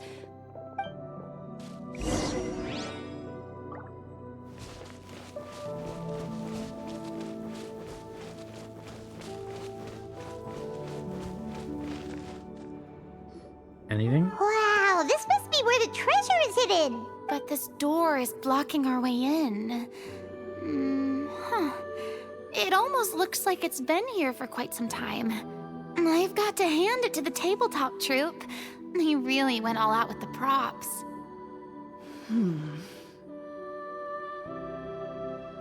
Huh. What have we got down here? A kind of mechanism connected to the door? Ah, it looks like we might have to arrange it into a certain pattern. This whole thing's been plot by Clorinde's master in the old time. A pattern on a stone door. That's something Master mentioned before. Is something wrong, Clorinde? After a long, difficult journey, you finally arrive at the location indicated by your map. It appears to be an ancient site of some sort, where treasure likely awaits.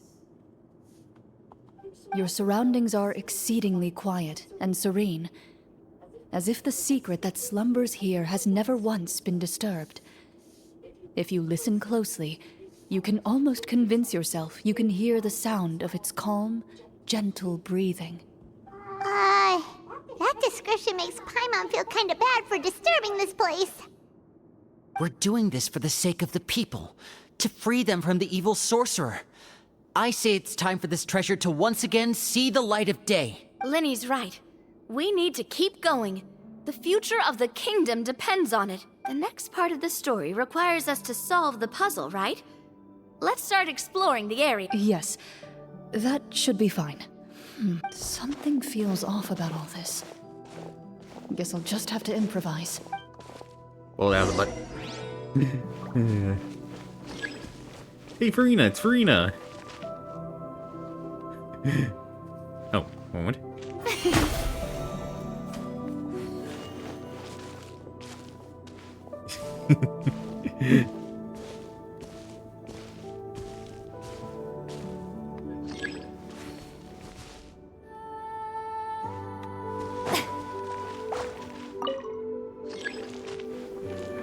I found something.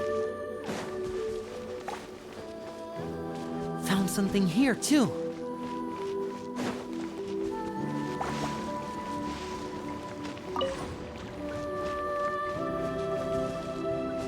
Where'd Farina go? There's Farina.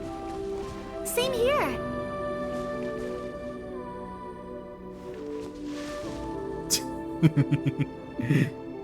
I don't know why this looks funny to me.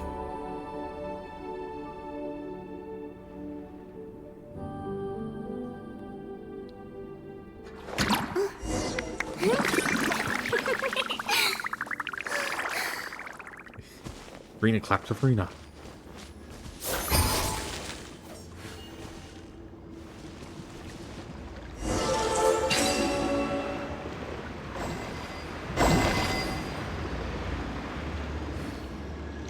And there's a line. That's not a line. Okay, now what? Just waiting? It worked. Something just appeared. Some kind of new mechanism, maybe? By solving the puzzles, you prove yourselves worthy of inheriting the secrets of the past. At the end of each puzzle, you're rewarded with With? a key. Oh, it must be the key to the big door. This is one of the Marachose Hunter keys that are passed down from generation to generation. It looks just like the one Master passed down to me. It is said that 4 keys in total are required to form the final, complete key. And it seems like we just collected 3 of them. That must mean... Huh? What's wrong? You hear a few strange noises. Suddenly, all the torches in the ruin go out at... Huh? What's going on? Did we fall into another trap? For the sake of immersion, please close your eyes, everyone.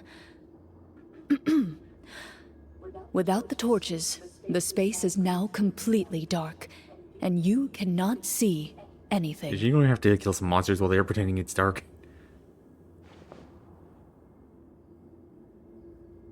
But Paimon can still see a little bit over here. Come on. Don't break other people's immersion. Oh, right. Sorry. Suddenly, you hear the sound of footsteps pierce through the darkness. There's someone else here? Oh, this is so unsettling. I can't see anything. I've been discovered then. Wait, that voice, it's... You recognize the voice as belonging to the guard who led you to this place. It appears he now covets the treasure for himself and has come to stake his claim. Oh, so this is just part of the script. Then I can probably relax. Nope. Well, if we can't see anything, that means we can't fight to the fullest of our abilities. Should we retreat for now? Judging by the way he's holding his sword, he must be a real Marachose hunter. But this isn't part of the script. Retreat? That's not the hunter way. If it's dark for us, then it's dark for him. We choose to fight. Oh no, this is just getting embarrassing. Your choice is noted. Please keep your eyes closed until I tell you the torches have been relit. This battle will be in the dark. You got... Well then, let us begin. Knew it.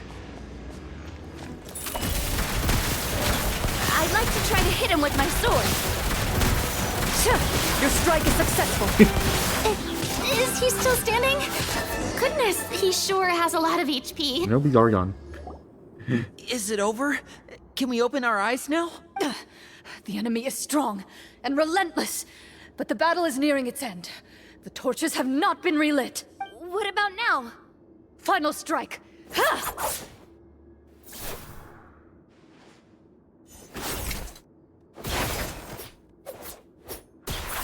Oh, I should have bursted. Oh, well, did we get him? Why isn't she answering? Clorinde? Warm fire flickers across the walls once more. Your vision is now clear. In an impressive display of courage, the four of you successfully defeat the uninvited guest. Yes, the four of you. That look in his eyes. It's like he became an entirely different person as soon as I defeated him. Huh? Mr. Florian? Oh, wait. We're supposed to be role-playing. I should stay in character. Speak your name, guard. Why did you lead us here just to betray us? Is this treasure really more important to you than bringing peace to the kingdom? What kingdom? What peace? Those were nothing but lies!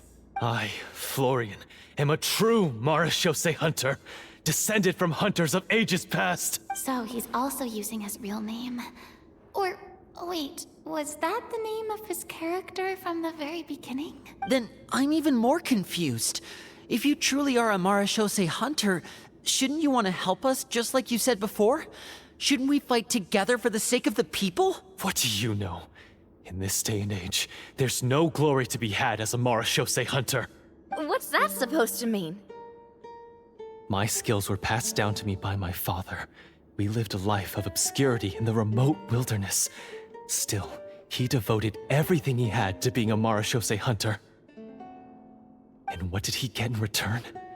A life of poverty and pain, in a world that forgot all about him. When he died, not a single person came to mourn his passing. The Marechaussee hunters were the ones who saved this city, were heroes. We deserved more recognition and respect than this. Is he talking about how no one in the capital seems to remember the hunters and their legacy? I didn't expect the script to contain this level of social criticism. He's talking about the real world. They're talking about game. So that's why you want to take the treasure for yourself? You feel like you're owed fame and wealth? If you already knew where the treasure was located, why didn't you just come down here and take it? Because I still needed the final key. Only a true Marechaussee hunter is capable of passing through this final door. Her thinking, roll with it. As someone who sought to hurt others for his own gain, Florian lost that right long ago. Okay, but what is this treasure anyway? We've got all the keys, right? So can we just go in and take a look? You're sure you want to go in? We've been talking about it for so long. Of course we want to see what's inside. And we've already defeated Florian, right? So he won't try to take it from us anymore. Pesky brats. Watch yourself. Then let's open the door together. All right. Your choice of action is confirmed. She also wants to know what's going on.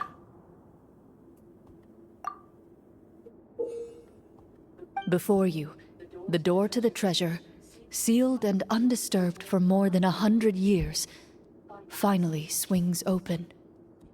You hear the shrill wail of the door hinge as it rotates for the first time after years of disuse, almost like a sleeping giant letting out an extended yawn. You get... It's open! Come on, let's go in! Paimon wants to see what's inside! Ooh, me too! Ugh, uncovering hidden treasure is the most exciting part of adventuring. What do we have here? A stone tablet? And some shabby weapons? You call this a treasure vault? Looks more like an abandoned warehouse! Maybe the troop ran out of budget at the end? They provided a super immersive experience at the beginning only to drop the ball at the most important part?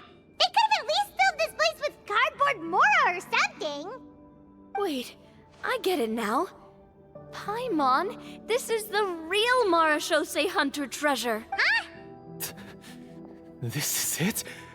The Marechaussee hunter treasure is just a stone slab and some broken swords? can't believe it. I refuse to believe it!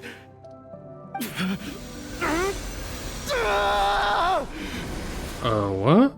Whoa, are you okay? The Marashose hunter before you appears to suffer a serious mental breakdown. He needs to leave the room for a moment to collect himself. One of you seems to understand the significance of the treasure already. If the rest of you wish to follow suit, you may remain here in the meantime and explore your surroundings.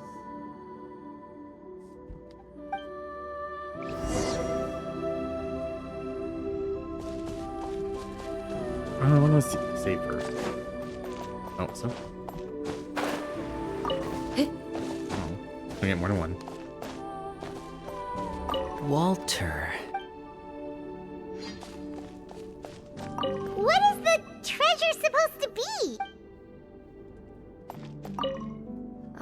The names on the tablet.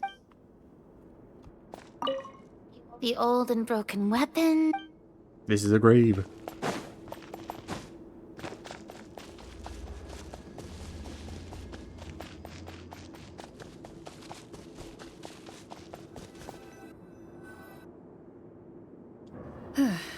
So, how are you doing? Feeling any better? What just happened? Do you remember how you got here? Or what happened to your body just now? I remember now. I brought you here because I wanted to... The explosives in the cave! You mean these? Huh? How did you... I could tell something was off the moment I stepped into this cave, so I kept an eye out. I've already dismantled the whole thing. So the strongest champion duelist in all of Fontaine saved the day once again. Guess I shouldn't be surprised. It would seem your skills as a Marashose hunter are as sharp as ever. I deserve some answers, don't you think? Tell me why you wanted to lure me here. Everything you said earlier sounded like the truth. Luckily, your monologue was dramatic enough to convince my friends you were just role-playing. I don't know. I just always felt like there was something in my heart that didn't belong to me. Something agitated and angry. Who knows? Maybe it was my own anger all along. I could never really tell. The feelings about my father and the other Marashose hunters are real. It just wasn't fair. I was angry, bitter that no one remembered them or praised their accomplishments. I don't know when it started, but at some point, my anger came to completely consume me. At that point, I remembered the legend my father used to tell me. The one about the treasure. But if the treasure was all you cared about, why plant all those explosives? Wouldn't they just destroy the treasure and bury you along with it? I can't remember. My head is a mess. It felt like there was this voice telling me to eliminate the hunters, but now it's gone. From your description, I suspect you were dealing with a Devorator. Devorator? Oh, your master... your father, I mean, never talked about it? It was a kind of monster that was active several centuries ago. No, I've heard of it. I'm just not sure why you suddenly... Wait, it can't be. The seal! The seal? My family has served as Marashose hunters for many generations.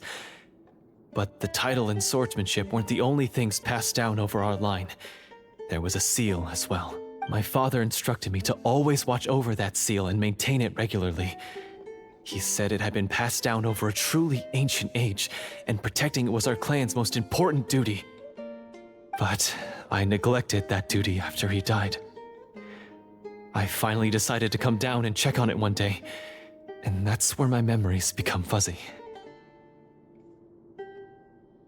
The Devorator would be a formidable adversary for any mortal being, even ones as capable as the Hunters. If you lacked the power to completely destroy it, you could easily fall prey to its influence and corruption.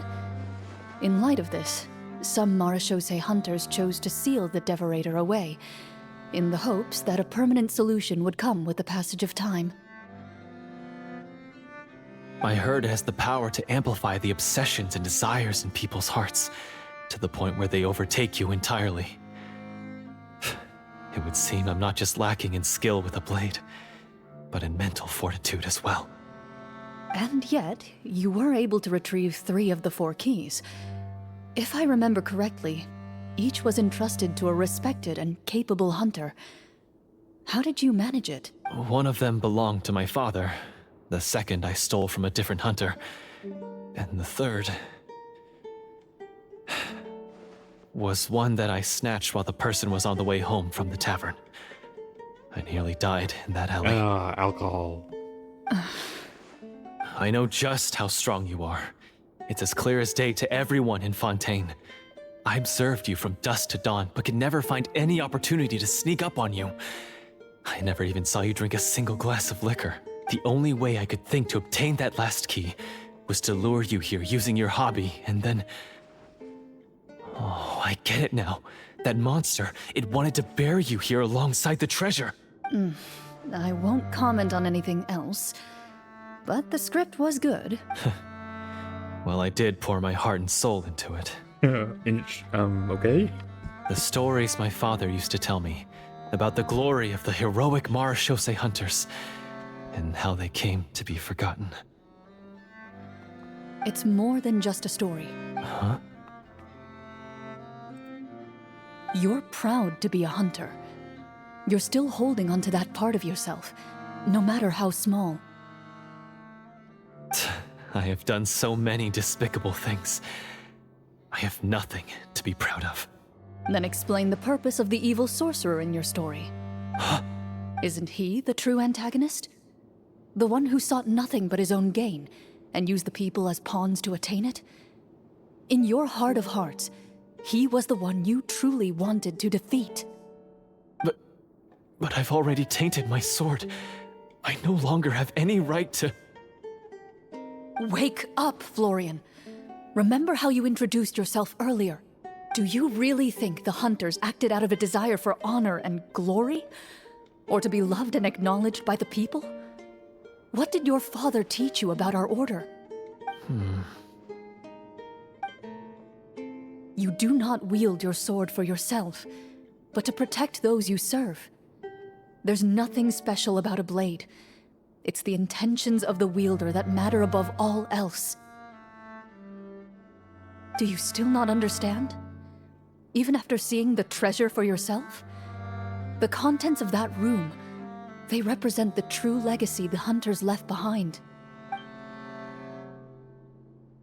You're right.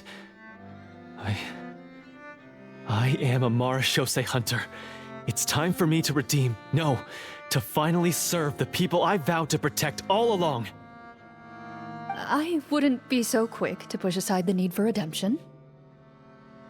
I know. That's a charge I won't bother to defend myself against. Good. Then, come with me, and help me see the script through to the end. Huh? See the script through to the end? But there's no more script left. Never finished it, huh? No, I mean, I wrote the script with the sole purpose of luring you all here. There was no reason to write beyond this point. Then we'll just have to keep writing it. The evil sorcerer still needs to be defeated. You mean the Devorator? Are you saying I have to make up the rest of the script as we go along? Is that really so hard? You've already written most of it. Surely you can write an ending where the hunters win and justice prevails. I'll be there to help you too. You aren't afraid your party will fall into danger? We have us who defeated gods, ex-god, Aftuus, do we remember? And the head of the Spina della Rosa. All are technically vision wielders. Yeah, I think we're good. I know what my friends are capable of, and they're all quite skilled. Besides, I need their help. Then, are you going to tell them the truth about all this? I don't intend to spoil the fun. Sometimes, protecting dreams and fantasies is more important than exposing the truth. Don't you? Okay, that's one way to do it, I guess. No, okay, and this was all actually real at the end.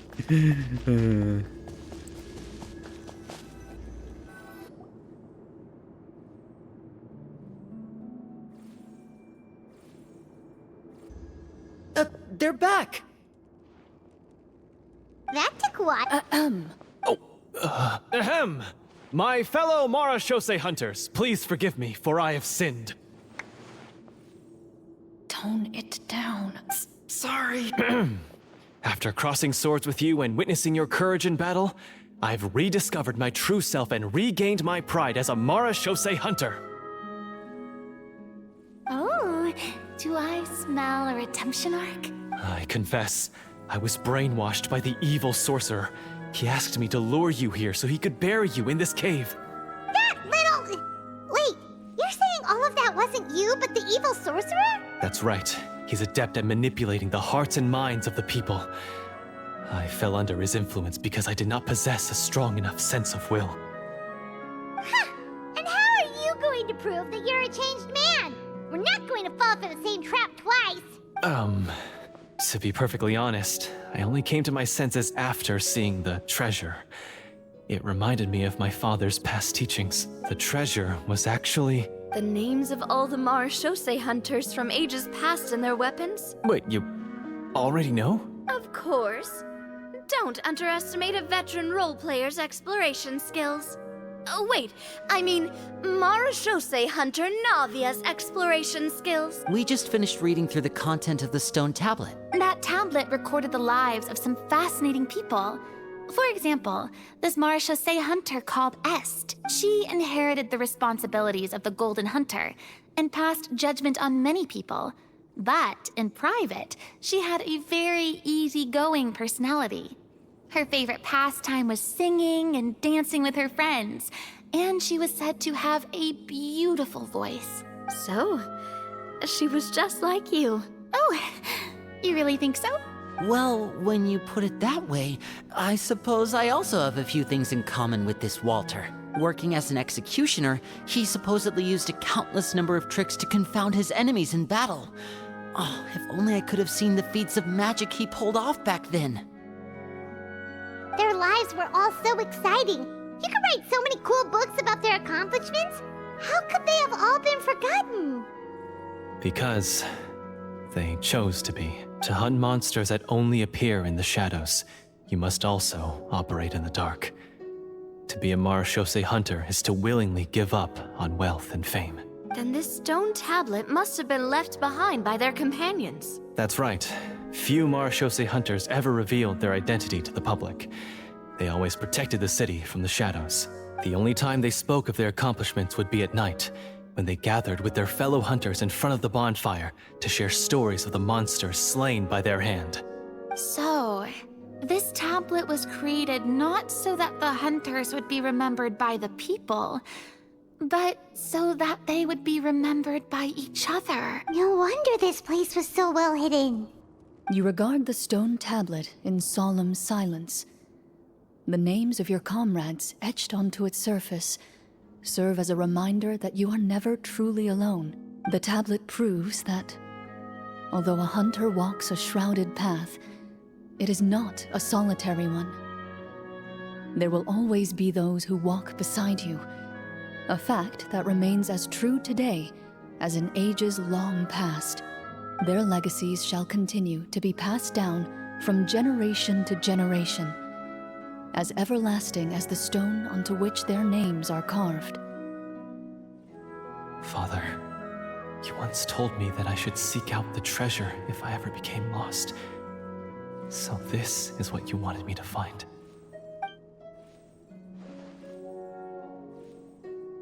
I've decided to trust you, Florian. Thank you, my friend. You are very kind. I implore you, everyone, please give me a chance to make up for all I've done. Allow me to fight alongside you and defeat the evil sorcerer that threatens the peace and prosperity of everyone in this kingdom. Basement. Well, I say we let you join. Sounds good to me too. Everyone makes mistakes. What matters is what you do to make up for them. I have no objections, but Mr. Florian, do you even know how to defeat the evil sorcerer? When he took over my mind, I gained some insight into his thoughts. Every time I thought of the treasure, he reacted with a strong sense of fear. Huh? He's afraid of the treasure? But there's nothing here except some broken weapons and the stone tablet. What if the secret's hidden inside these weapons? GM, permission to investigate.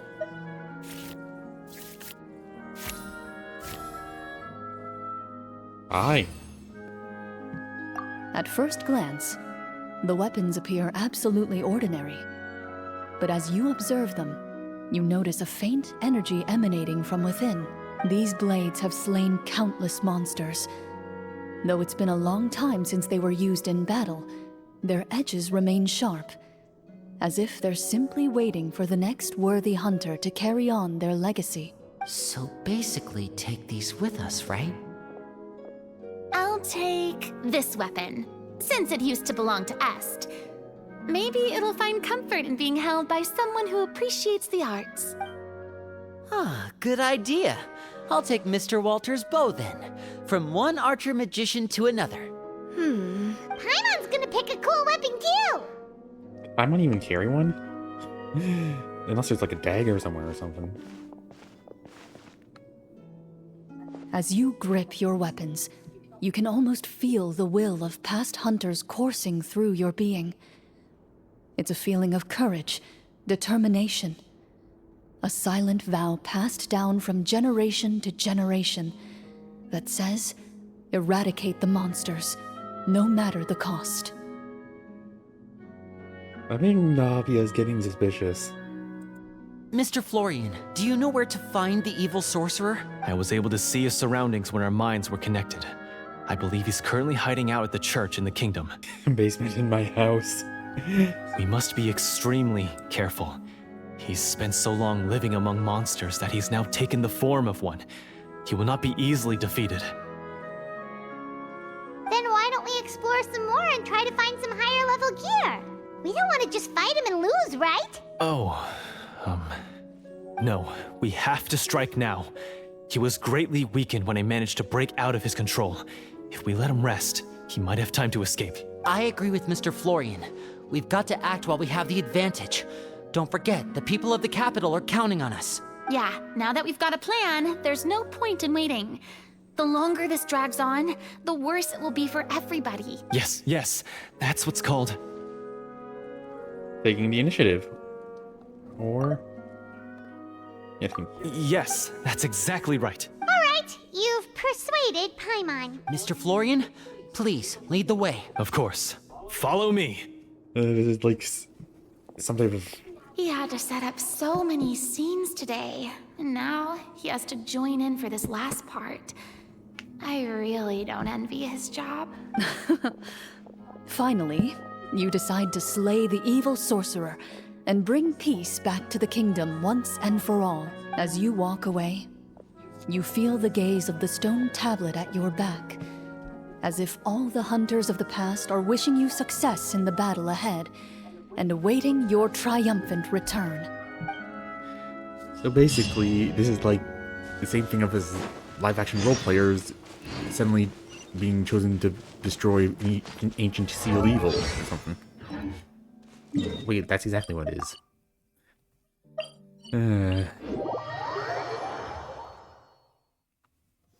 My apologies. This heavy rain must be quite an inconvenience for you. Are there even houses in this direction? Like, there's some ruins, I guess. Finally, you arrive at the church Florian described. As you approach, an ominous aura surrounds you. You get the sense that your enemy is close at hand. How strange. This uneasy feeling seems so real. How did they manage that? Now, it is time for the final battle. Let's go!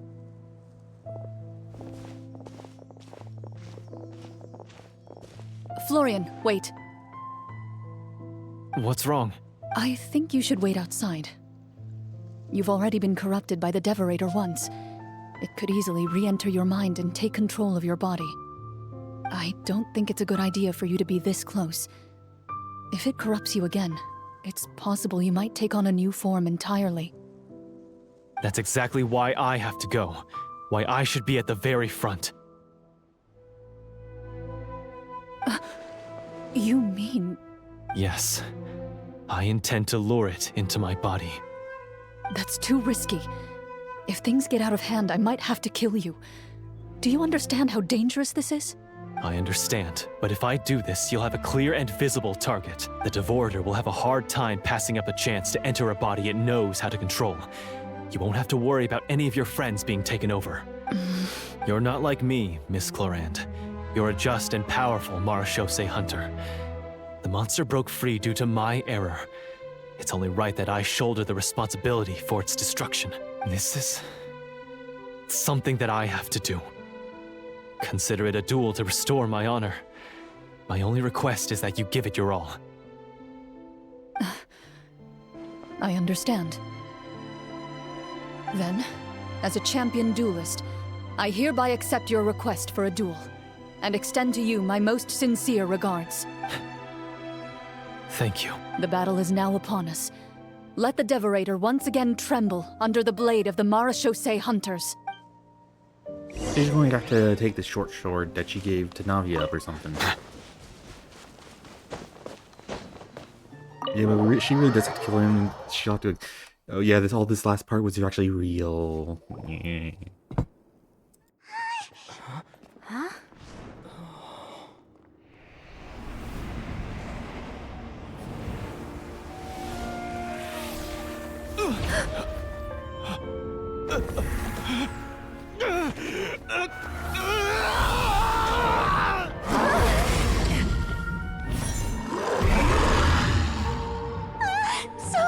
So lifelike.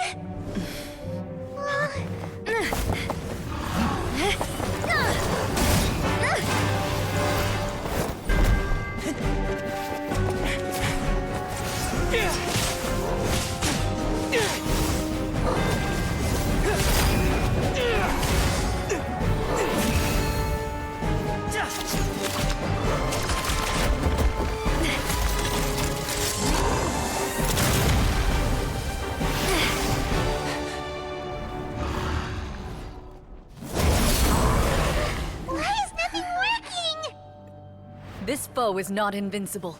You hold the treasure. The power to defeat it in your own 2 hands. The treasure? You mean... the names!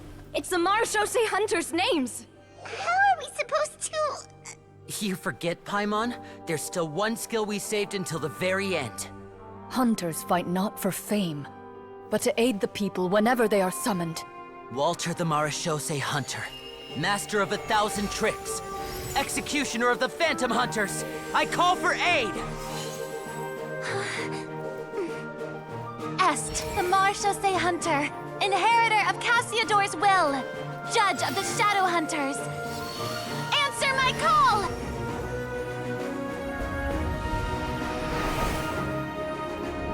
Petronia, protector of justice and order.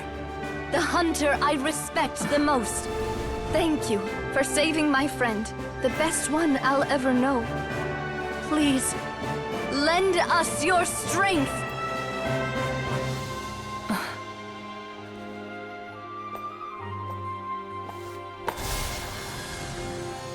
We have come to answer your summons.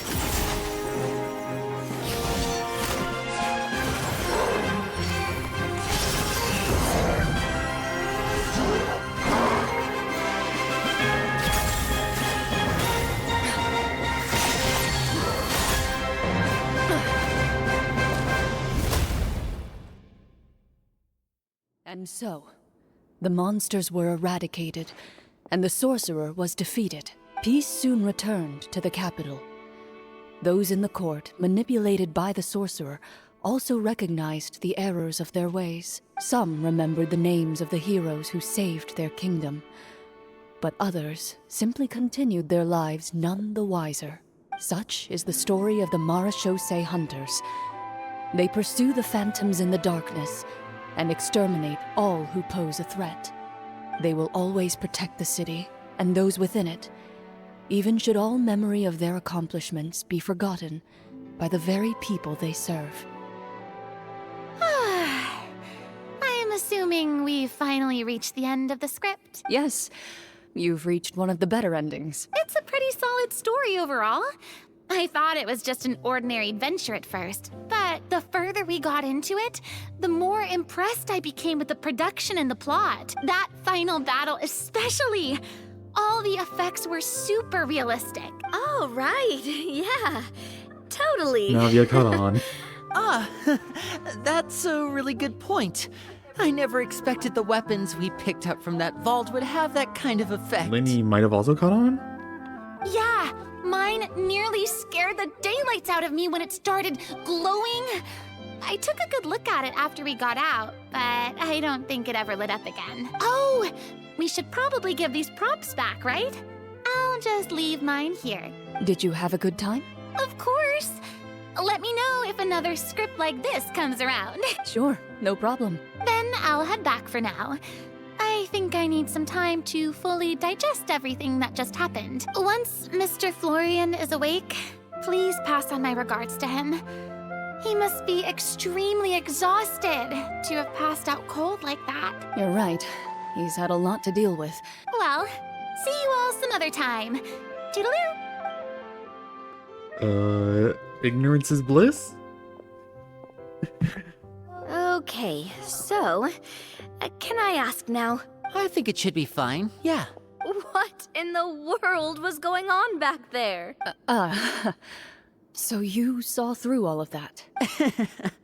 That time in the cave when you told us to close our eyes, it'd be weirder if we didn't notice anything. I was dying of curiosity the entire time. I mean, you did a pretty bang-up job of pretending nothing had gone wrong. Farina actually looked like she thought all of it was planned. Guess none of us wanted to be the one to break the illusion. Oh, you're just expecting too much of Farina. What are you all talking about? I was just playing along too. Oh, wait. Don't tell me Paimon never... Oh, this is all my fault. It's not too late to cover your ears. Here, Paimon, I'll do it for you. Bit late for that, don't you think? You're saying everything that happened back there wasn't actually part of the script? It's probably more accurate to say this was never a real scripted story to begin with. What? So loud. My head. Hey, you! Get up right now and explain yourself! No shaking, please! Oh, my head. One explanation later. Did Paimon just hear that right? You guys made up that whole last part on the spot? It's not nice to lie to people, but Paimon's got to admit that was a really good story, Florian. Oh, and nice improvisation, Clorinde! Yeah, it was like watching a magician improvise a spectacular magic trick after forgetting an important prop. If Paimon knew something was wrong with that vault, she would have floated straight in the opposite direction. Everything was under control. As if you've ever described a situation as being out of control. I'm pretty sure any situation you consider to be easy to handle would scare a reasonable person half to death. Guess I'm just used to it. You must run into a lot of unexpected situations then. That explains why you're so good at coming up with things on the spot. As for you, Florian... I know there's no excuse for what I did. I'll turn myself into the guards at once, confess my crimes, and accept any punishment that comes my way. I would say you've already suffered more than enough. You may have been blinded by fame and fortune in the beginning, but your actions during the final battle had proven you to be a true Marechaussee hunter. You'll be far more used to the city above ground than below. Your job as a hunter is more important. But... Of course, you'll still need to take the keys and pay a personal visit to the 2 hunters you wronged. Prepare to accept any terms they give you as well. Yes, of course. As far as I'm concerned, though, your showing in the duel was enough to prove your honor. Then I'll do exactly as you said. I'll go return those 2 keys right now. Thank you so much, everyone. I'll do my best to prove myself worthy of the second chance you've given me. I swear this on my name and honor as a Marashosei hunter. Until we meet again, everyone.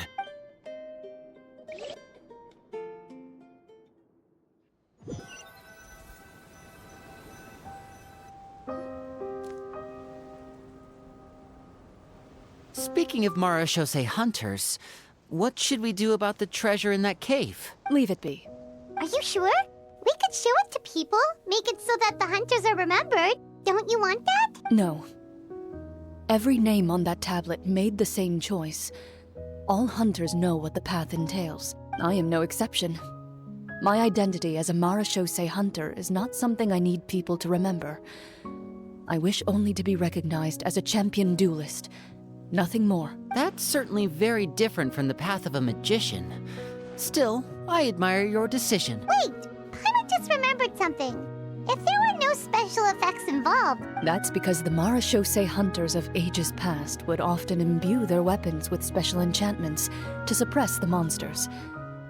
Whenever a monster was nearby, their weapons would start to glow. Oh, so that's why they had an effect on that guy near the end.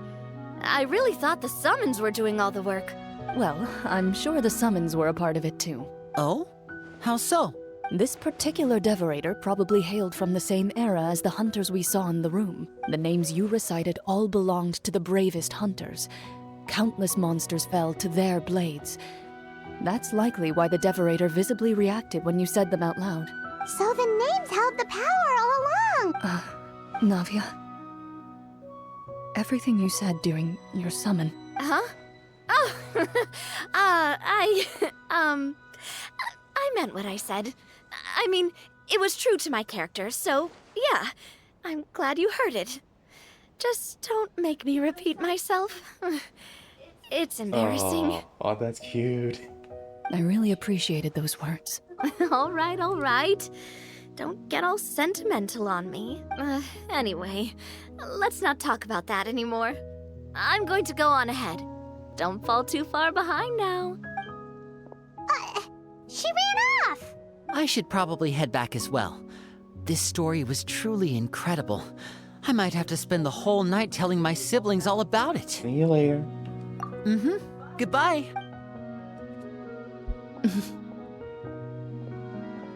Traveler, should your name and deeds be forgotten, what do you think the significance of your journey will be?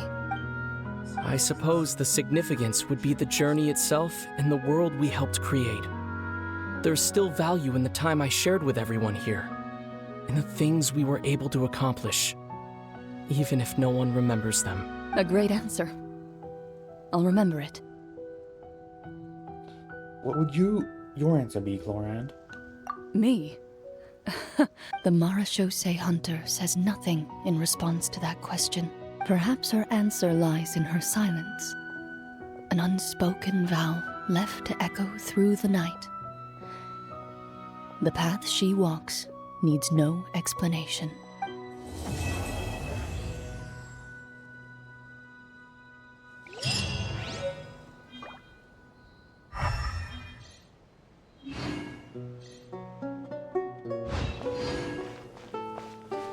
So I wonder where we would have used insight if I chose an insight instead of king. Unless the medical was used. Medicine was useful. Oh yeah.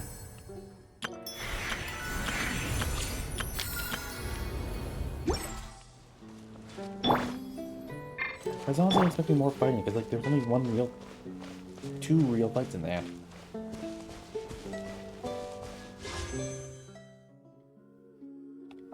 I gotta save up more. I mean, you know. Alright then, that'll be all. Next time it'll be last. 2, maybe 1.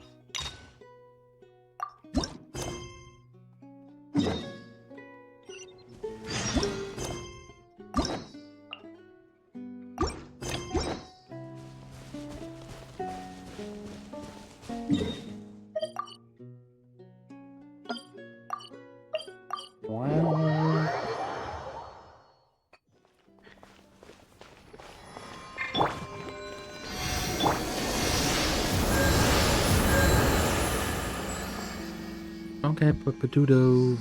Bye-bye.